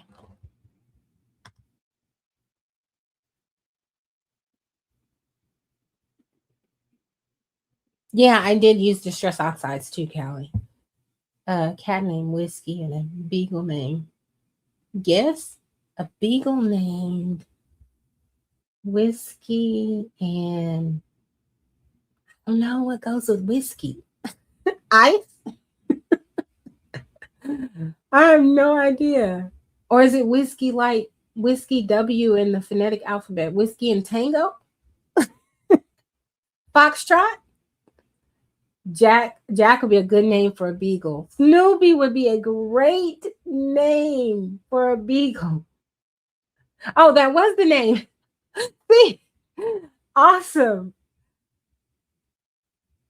I heard about the new polys from Beers Live today. I'm excited to see what they will be. Also, I didn't realize. So I had gotten the polys very recently, and I do like them, even though I was certain I would not. I was prepared to be a poly hater completely, right? But I actually do like them. But I was watching someone's live, and they were mentioning that polys do not have like a light purple and some other colors. And then I went and I looked at my set and I was like, they really are missing some key colors, some fundamental colors that are needed. And so yeah, I was really, really shocked. And then shortly after I saw that live is when it was announced. I'm sure that person, whoever's live it is, I don't remember, but I'm sure they know about the new polys coming out because they were really sad about the fact that they didn't have those colors. One of them apparently was a color that they used to have that they had discontinued some time ago, and then one of them was just a color that they felt like they just never had and that they needed.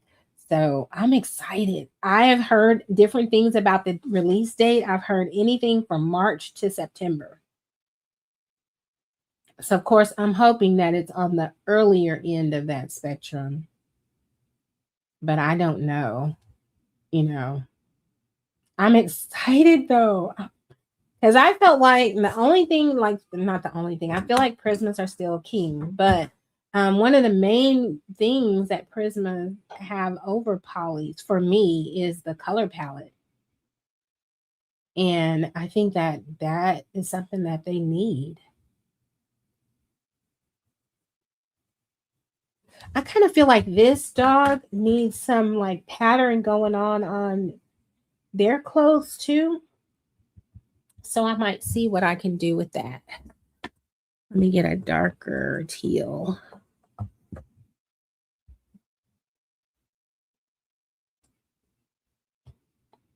But they definitely need some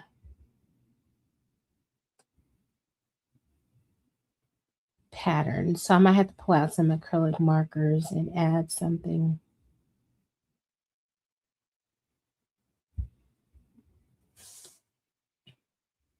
Bye, Amy. Have a good night, you guys. What time is it? 8:30. Okay. Yeah, I'm really hoping to have a better coloring month in March than I had in February. It was not very productive for a variety of reasons. But I'm looking forward to completing some pages for the month of March. So I can have stuff to post and talk about and get the benefits out of all this coloring stuff. But I am also planning to do a lot more sketchbook work in March too. Let me see if I have. There's no really good oranges in this Artisto set. They have this traditional like orange and then this yellow orange. But other than that, I think you'd have to go really to red and blend it in to get a richer orange. Let's see, do the Brute Printers have like a red orange? They do. Radiant yellow. That's definitely a red orange. Puffin's Bill. Okay. Oh, that's a good one. Okay.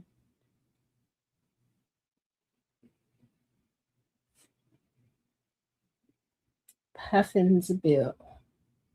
Sounds like some of those Holbein watercolor names. Those names are hilarious. They're granulating colors, but I do like them. And I've bought some like Eurasian J Rose Gray. Very lengthy names.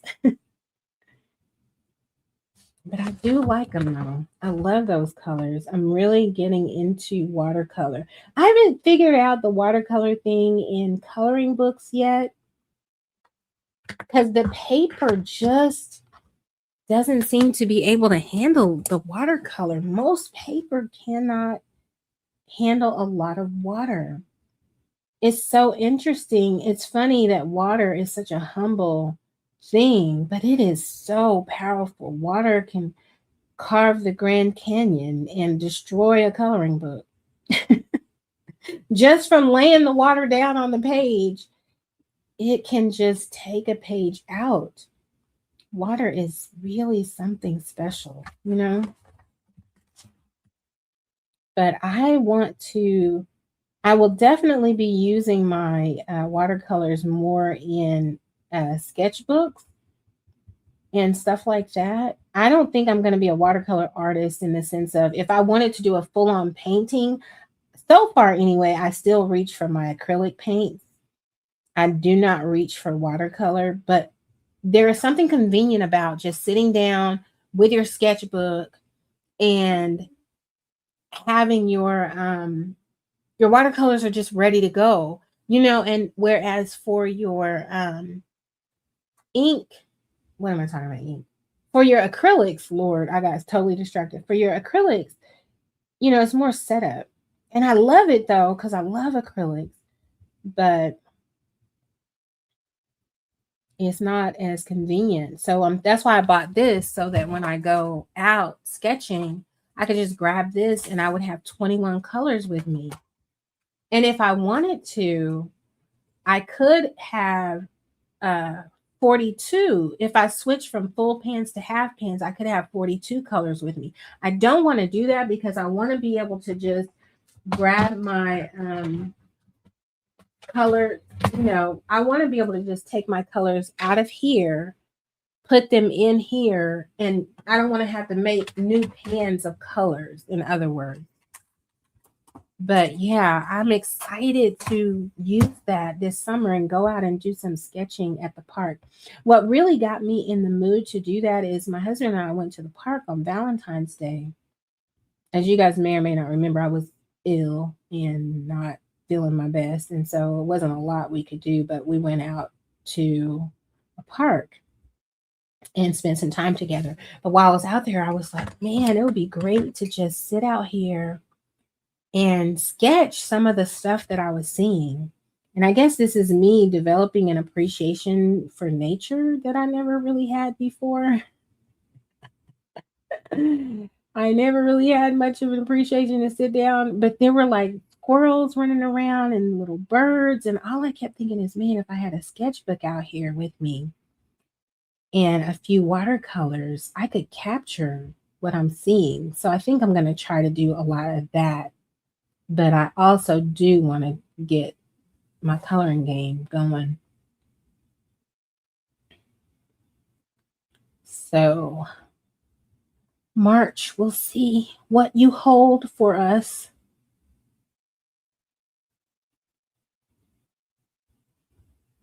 We will see. I love this paper. Like using these budget pencils, it just doesn't feel like they're budget pencils. Although I will say this, I do feel like these Brute Flinder squares and these Artistos are good budget pencils, but still, I love how they feel on this paper. Oh, so cute. We need to do something with this pink. I kind of wanted it to be a lighter pink, but again, I don't have a swatch chart, so I just was kind of flying by the seat of my pants. So I feel like maybe I need to lean into the purple pinks. So maybe this Carmine Rose or this Persian Red.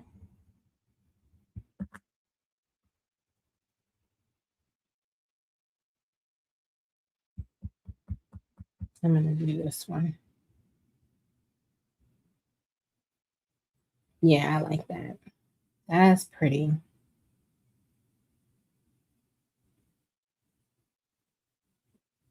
I feel like I probably need to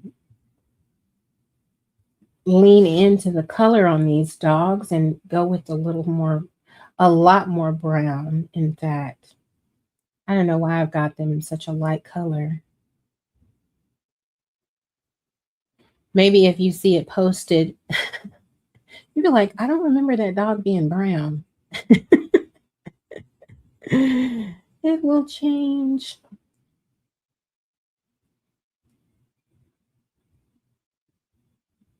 Have you guys found out about the polys? I don't know if I missed that in the chat. Do you guys know when they're coming out? Oh wait, I missed something. I found 2 blank swatch charts with the name of. Oh, really? One for the Temu version. Very good price on someone's Etsy store. I need to check that out.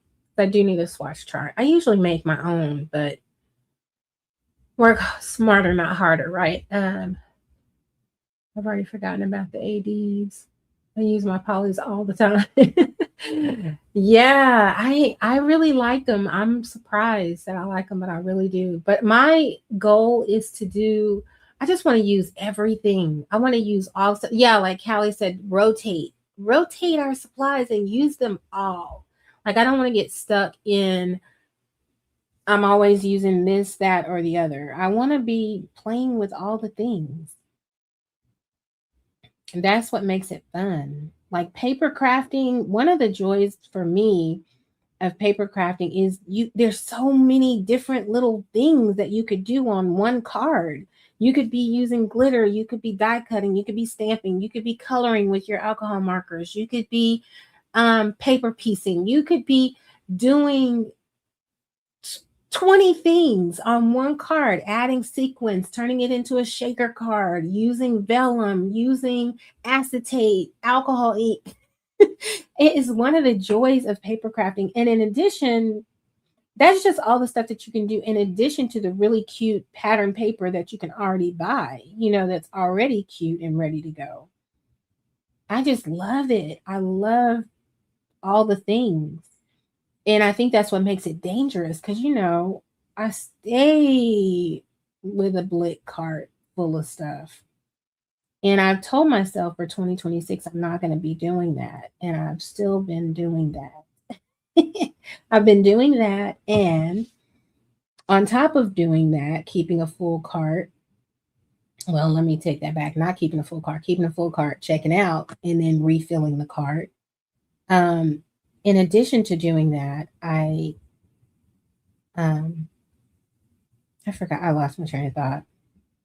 But I had said I was going to be like on a low buy, hence I'm only going to buy 6 books for 2026 because I feel like that was alliterative and sounded catchy. But now I've already got 6 new books and I don't want that to be all my books for the year because one of my 6 books was going to be the Joseph Cadenbang Alice in Wonderland book. And if I'm limiting myself and cutting myself off at 6, I won't be able to get that book. And that won't do. That is not acceptable. So yeah, I definitely have to recalibrate that. But so what I'm thinking is I'm going to have to recommit myself to this low buy year. And what does that mean more specifically? So I'm thinking like at this point that maybe I should just switch modes to only buying things that are refills or replacements for things I already have, unless something truly innovative comes out. If it's something that already is out there, already exists, I can wait. I don't have to have that. So I don't know, y'all. It's difficult because art supplies are so fun. And I think it's because you're going to have fun with them. It's one of those things. You're not buying it because so you can cook with it. You're not buying it because it will make cleaning easier. You're literally purely buying it for fun. And that part of the hobby, the buying part, it's easy too because no matter what, if you're having a day, you're under the weather, you're in bed, well, you don't have to get out of bed to shop for art supplies. You can still be active and engaged in the shopping part of the hobby no matter what. That's another dangerous thing. Yeah, I'm going to sort it out. I'm going to sort it out. If you guys have any tips about like how you function on a no buy, let me know. Let me know what tips you have for that. Because I really do want to get that sorted while it's still early in the year. You know what I mean? It's only February. I really think I should just do the buy refills kind of thing. Let's see.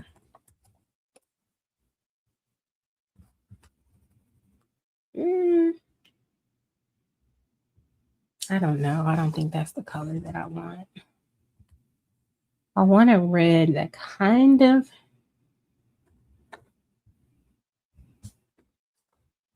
has some pink to it. No, that's scarlet. Maybe this one. What is this? Cayenne. No.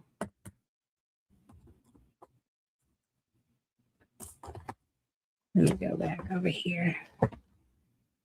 Oh, let me see what the Artisto has. Maybe they have what I'm looking for.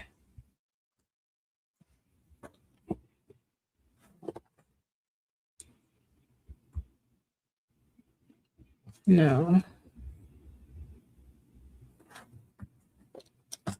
I'm going to go with this. Let's just go with this.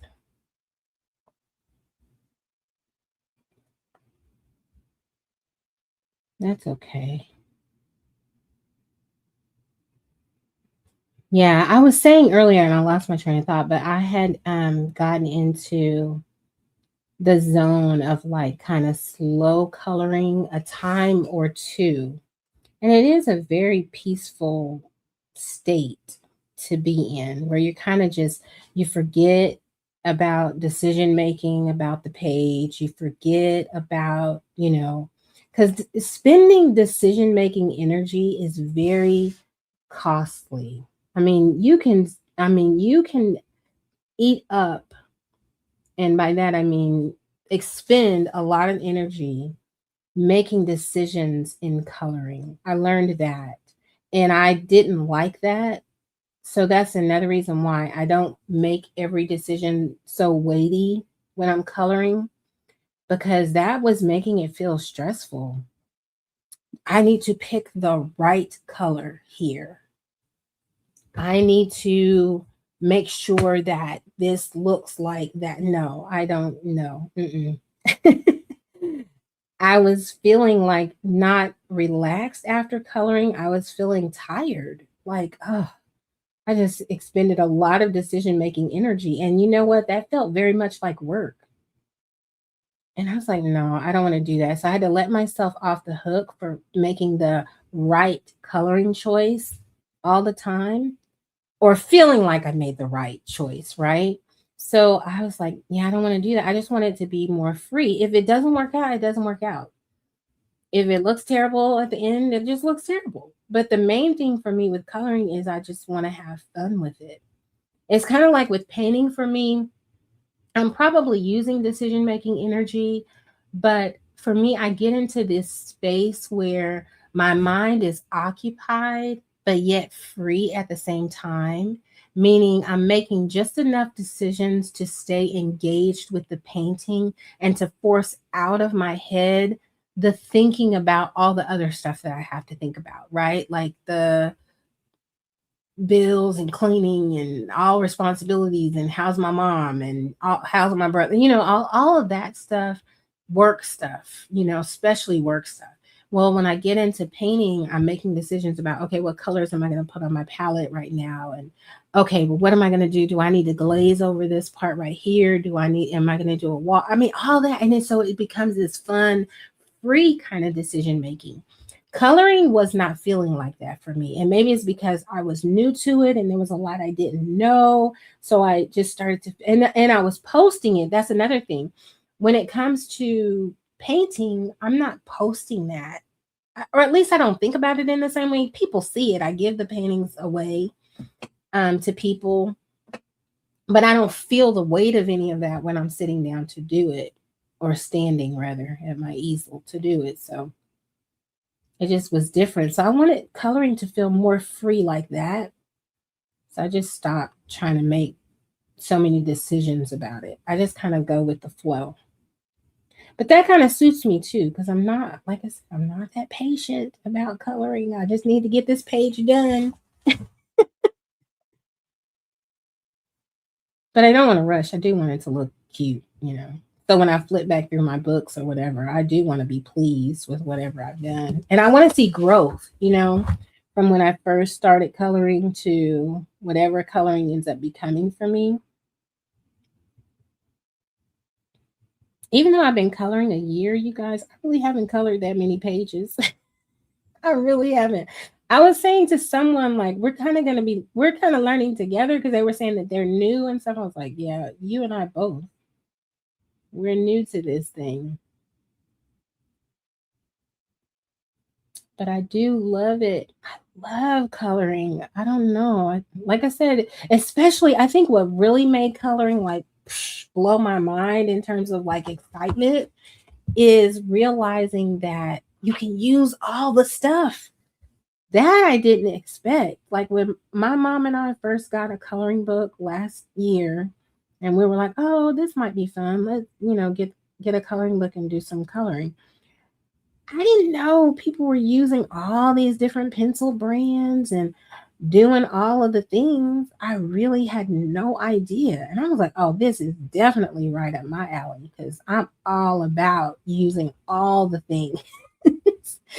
And so yeah, I've ruined some pages trying to sort it out, which is one reason I love Ollie's because you can buy books over there so inexpensively and just play with them. That's why I bought so many of those Camilla de Erico books because I can just play and experiment and learn stuff using her books because they only cost me $4 a piece, $3.99 at Ollie's. So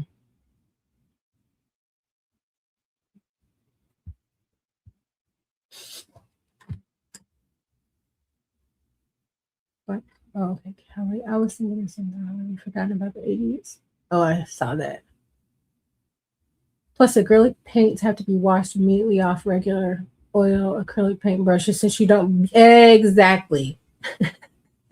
You will ruin a brush if you don't clean that thing off. Yep. But it's one of the things that I love about acrylic paint.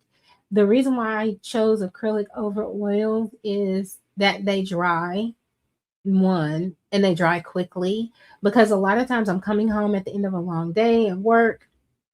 I'm just going in here to do some painting, and I don't have time to be waiting for stuff to dry for a long time. And I also am the type of person, and I'm a colorist like this too. I like to see the stuff finished as opposed to like in progress. So like putting that painting aside and moving on to another painting really didn't suit me either. So I really decided to just stick with acrylics. And the cleanup for acrylics is super easy too, but um you definitely have to clean that stuff up at the end of your painting session, or you will. I have ruined some brushes in my time. But I do love using a stay wet palette because at least I know I can put that away at the end of the night, come home from work the next night, and be ready to paint again, right? As long as I close up my palette, wash out my brushes, I'm good to go for the next session. So that's one thing that I like about acrylic that really made me stick with them is that one, all the mediums, because you can make acrylic behave like anything. You can almost make acrylic with enough flow aid, you can make it behave like watercolor almost, except that it's permanent. With different blending mediums, you can make it behave. Retarders can make it behave a little bit more like oil. If you want that longer, slower dry time, you can put glazing medium in it. I know a lot of colorists use satin glazing liquid just as like to prep pages, but in acrylic painting, that glazing medium, you can get that translucence, transparency, so you can glaze with acrylic paint. I love the versatility of acrylic paint. You can make it behave like ink. You can make acrylic paint behave like anything you want it to, to be, except for, like I said, acrylic versus watercolor. Acrylic is going to be permanent when it dries. And I actually like that. That's one thing I'm trying to figure out about the watercolor, the whole lifting thing. Lifting is not as much of an issue in coloring books because the paper is not the same. But when it comes to like, you know, your regular watercolor paper lifting, I'm trying to figure that part out because I'm not used to that. Because I'm used to my acrylics. Once I put those babies down, they are there. And they're not as transparent. So I'm, going over something that I don't like that I put down is not a problem. I need a darker purple for this.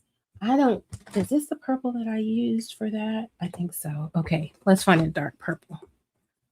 And see, I like the notion of sitting down and finishing a page that same day. I don't need to finish every page that same day, but I like the possibility of it. Maybe this dark. Oh, that's good. Okay. I like that better. That's super dark looking here, but here it's not that dark. Look at that. It looks way darker than it actually is. Yeah, I was just slapping color down on this page, and that's when I decided, oh, I want to do the background. So I just stopped coloring and immediately put my Frisket film over it. And I noticed that the Frisket film didn't damage anything. So that's a possibility.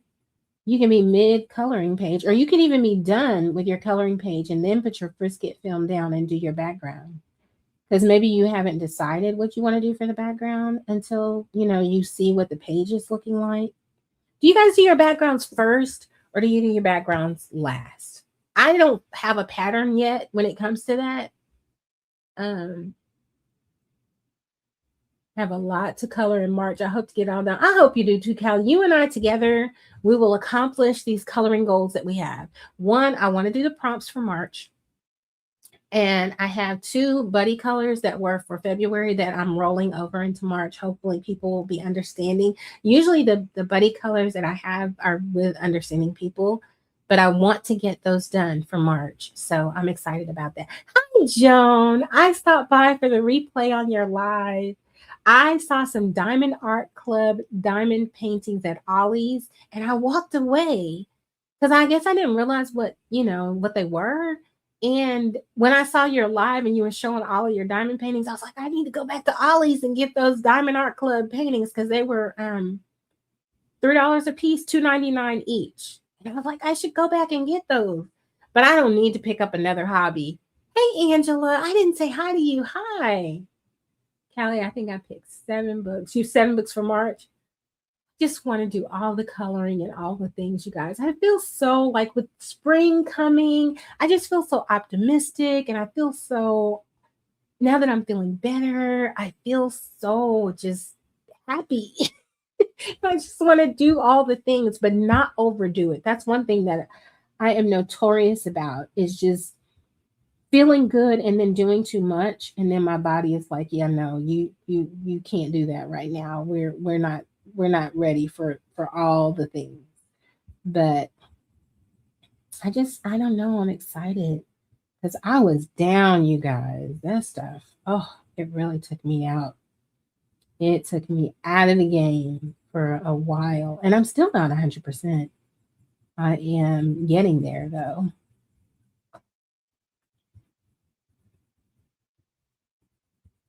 I need to do some blender pencil work on here.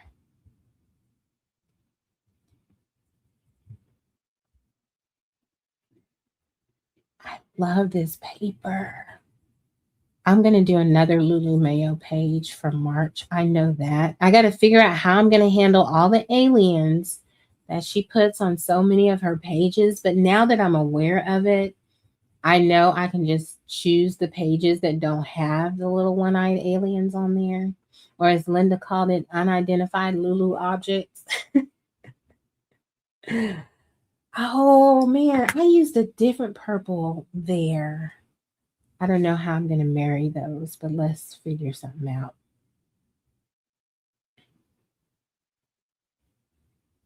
Let's figure something out.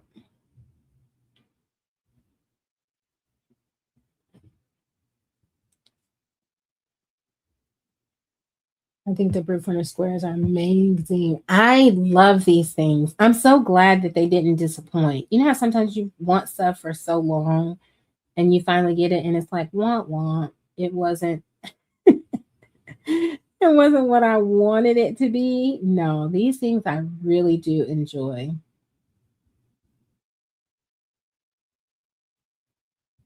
I really do. I'm so glad that they didn't disappoint. I kind of was thinking I need to get a backup set while the getting is good, just so that I have them.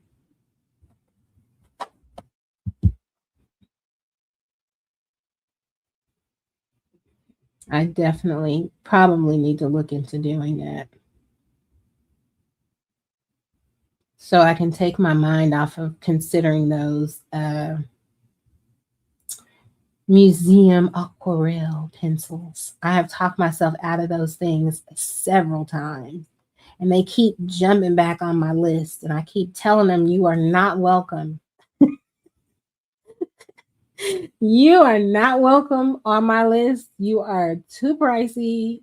Um, and I have, Lord knows, more than enough water-based mediums at this point. I got the Neo Colors, I got the King Art gel sticks, I got traditional watercolor, I got Albert Durs, I got these Artista watercolor pencils, I got ink tints. Yeah, I don't need any water, anything jumping on my list. If it's not a watercolor to fill out my little set over here, and I have, if I buy my Blick card now, I'll only have 2 more slots in my watercolor collection. But if it's not for that, I don't need anything else connected to water. Nothing else whatsoever that has anything to do with water and art. Nope. Yeah, I need to pull out my I need to pull out my blender pencil. I don't know how I ended up using a totally different purple for these little bows than I did down here, but okay, whatever. These puppies are here for a good time. They're not here for a coordinated time. They just put on all their finery and they're looking for a party. That's the story, anyway, that I'm going to tell as to how this happened. That or they're colorblind or they got dressed in the dark. I don't know.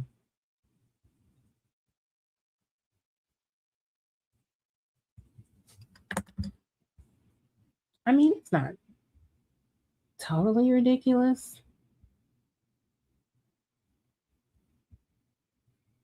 It could happen. You make a mistake, you pull out a different color, especially when you don't have swatch charts.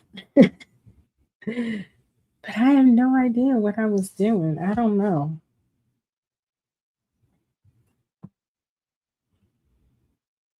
Okay, I'm way behind. Okay. I'm on a no buy because of my trip. That maybe that's the way to handle my issue is I just need to shut it down and just be on a no buy. Really, I probably should just stick to the only if it is a refill that is necessary, right? Intelligent Images Etsy store with the 2 Brew for the Shark. Thank you, Brittany. Half color book. Half coloring books will travel. Welcome. I didn't say hi to you. Hi. Thank you so much. I'm discovering that I actually do like Lulu Mayo after declaring that she was illustrator non grata in my craft room, but I was totally wrong. I was totally wrong. I had to figure some things out, and I think I have. So, yeah, thank you. I find that whenever something is off limit is when we want it the most. No buys fail, even if you did not buy, because when you're in the no buy, it's open season buying. You know what? I think that is so right. It's kind of like for me, the only diet that ever worked for me, this is going to sound crazy, is the you can eat whatever you want diet. As I say that, that sounds crazy. But anytime I ever had a diet that was like, I'm only gonna juice, or I'm only gonna eat, vegetables, I'm not gonna eat meat, or I'm not gonna eat potato chips, or I'm not gonna eat out, or whatever the restriction was, it never worked for me because as soon as I introduced the restriction, my mind says you need that very thing, right? If I tell myself I'm not gonna get a Krispy Kreme donut, and if I actually don't get the Krispy Kreme donut, I'm eating everything else until I get the Krispy Kreme donut, right? So what I figured out is okay, if I let myself have whatever, then I could just have one donut. But if I don't let myself have the donut and I'm eating all the chips, all the candy, all the this, all the that because I want the donut, it would have been better just to have the one donut. So I would just tell myself, you can have anything you want. And that stopped me from eating a lot of stuff because it's like I knew I could have it. Well, if I really wanted it, I could have it. I'm just choosing not to have it. And that worked for me very well. But as soon as I said I couldn't have something, you better believe I'm going to eat my way to it. That never worked for me. It took me a long time to figure that out too. But yeah, so like the whole like that's why I initially wasn't saying like I'm gonna do a no buy because I know myself. Once I say you can't have this thing, there's something that would be in there just saying you want it, you really should get it. You know what I mean? Whereas if I tell myself you can have it, you're just choosing not to get it. For me, that feels like I'm in a whole different space with it. Let's see. I'm gonna go around the puppies with some white because I feel like that will help them look a lot brighter. Yeah. But I need to decide if I'm gonna keep the dogs in a lighter color too. I'm not gonna go back and make them darker. Except I do want to put a little bit of a darker color around here on this tail. I don't know what color I was using for that.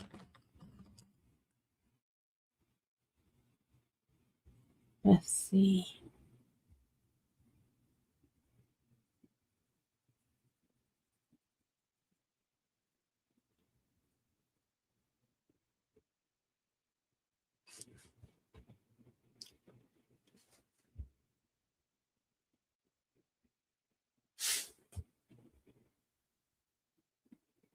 It's great to catch more lives now and again. Yes. You guys, YouTube is a hater though. Sometimes it will not tell me about certain lives. It just won't.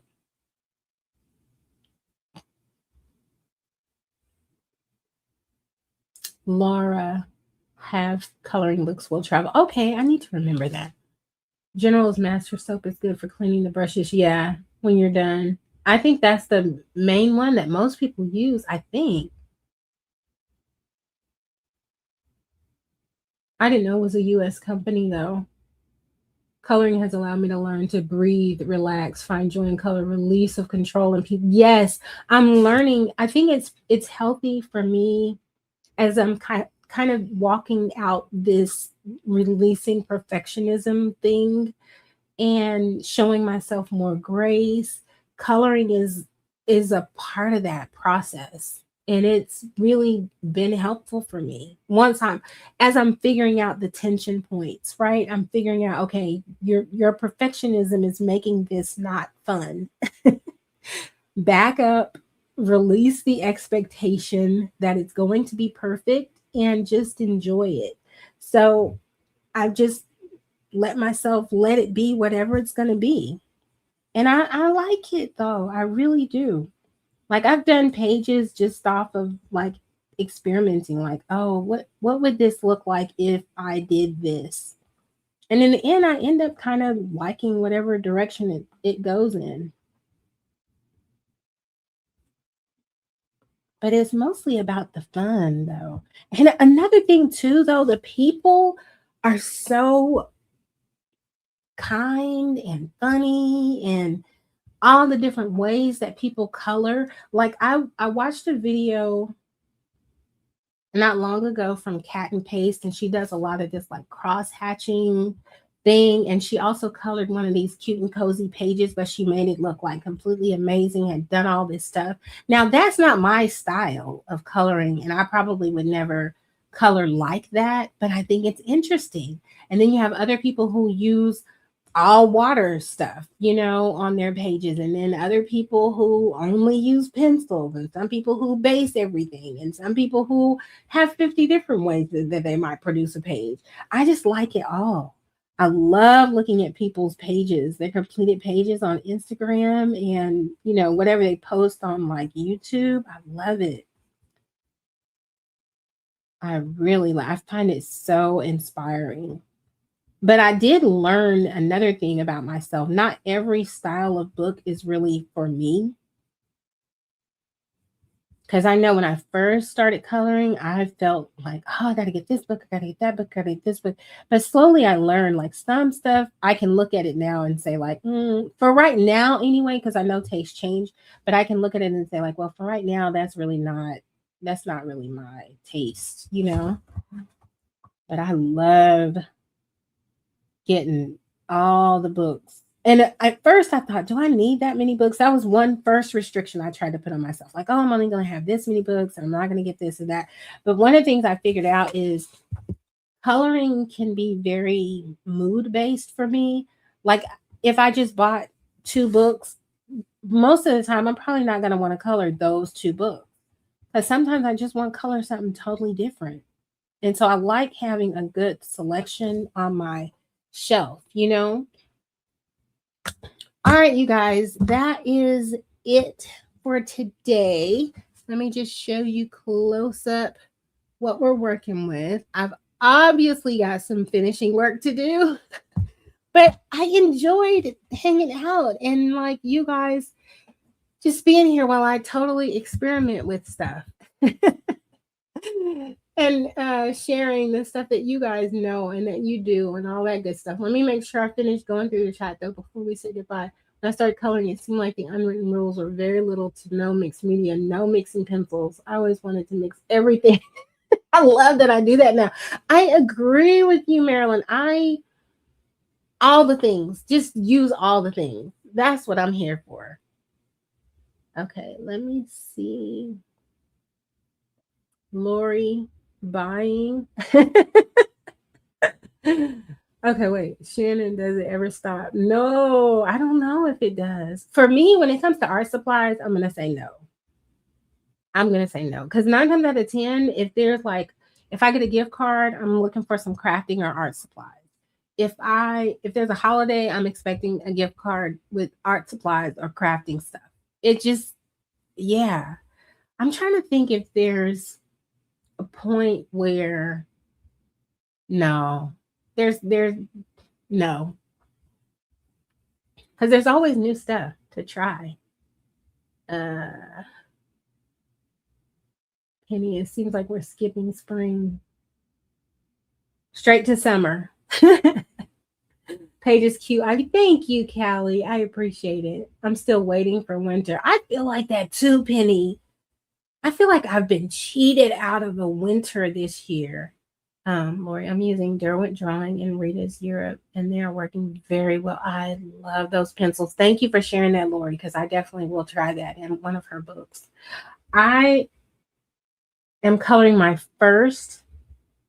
second Rita Berman page right now. I do backgrounds last. I'm so behind. Oh my God, you guys, I'm so sorry. I thought I had everything until a few months ago. I don't know what happened. You could have purchased them if you hadn't purchased all them books. The museums are gorgeous. I love mine. I'm telling you, those museum aquarels, they keep making their way into my cart, and I keep pushing them back out of my cart, and then they make their way back into my cart. Most recently, when I saw Angela using them, they made their way back into my cart, and it took some tug of war, but I pushed them back out of my cart. Oh my gosh. They are nice. Shannon, you already got me in 2 books in for February. No more influencing until March. I have made a watercolor pencil set of Supers, museums, and Albert Durers without getting a complete set of any of them. That's interesting.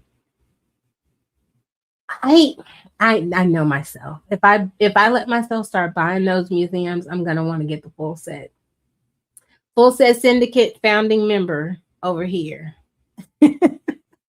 Full set syndicate in full effect. Okay. So the part of my protection is don't let myself start the set because I'm going to want it. Like you guys, I don't know if you know, the last time I was live, I showed those inks I had bought and I was like, I didn't get the whole set. Y'all, in my cart right now are the rest of those inks because that's how I roll. So I protect myself by not getting any of them. It's kind of like with food, going back to the diet talk. There's certain things that somebody will tell, oh my God, Taco Bell has this new thing and it's so delicious and you got to try. I protect myself by never trying it. Because if it is as delicious as you're telling me, and Taco Bell probably wasn't a great example, but if it's as delicious as you're telling me and I let myself eat it, I'm going to want to eat it again and again. So if I hear people going, oh my God, they got this new dessert, it's blah, blah, blah, I just won't ever eat it. I won't try it, then I won't ever crave it. So it's kind of like that with full sets. If I don't ever buy 2 of those pencils, then I don't have to get the full set. Like I let myself buy a few of those Caran d'Ache Neo Arts, and I love them. So now I have to have the full set. It's just how it works. I don't make the rules. I don't make the rules. That's just what they are. I don't like the polys in there. Oh, interesting. On top of gluten-free, dairy-free, I have to eat no fatty or fried or spicy. Now that's different though, Brittany. If you have like medical restrictions, like you kind of have to go with that. But I'm saying for me, the mental restriction of you can't have that. Oh, I'm definitely going to have that. But if I tell myself I can have it all, then that works for me. I can walk away from almost anything if I know I can have it if I want it. Do not say no. Make choices. Yes. Make an informed decision. But I will say it's harder for me when it comes to art supplies. But I have enough experience over time to kind of know if certain things just really aren't for me, just kind of the way that I'm wired. So, like soft pastels, the pastel sticks, I know that's really not for me. Pan pastels, though, I love those things. So yeah, there's certain information that I have about myself that helps me make decisions. But then sometimes it's just like, oh, I gotta try it. It could be awesome, and I could be missing out. um, have you seen her new video about overconsumption? Did I see that? Yes, I did. I did see that video. It was very interesting. I mean, I don't agree with everything that she's saying in the video. I can understand and agree with the sentiment of not feeling like there's a barrier to entry, that you have to have all these things in order to color, or that you have to have all these things in order to color well. You really don't. So I can agree with that. I don't agree that you should arbitrarily not have the things just because it's not necessary, because part of it is just the fun, part of it is just the variety, part of it is just the pure joy of the hobby and the beauty and the colors and all the stuff. So in that sense, I don't feel like you should arbitrarily hold yourself back because I've got 10 books and that's plenty. With a real artist, you could make it with 10. Okay, I'm not a real artist, I guess, because I apparently need 100 books. Whereas maybe you only need 10. But I do think that you shouldn't feel like you have to have 100 or you have to have all the latest, or you don't. You can enjoy the hobby without that. So I agree with that a lot. I think she puts a lot of thought into her videos and stuff. But her coloring style is intriguing, but it's not mine, you know. All right, you guys, that's it. I caught up, I think.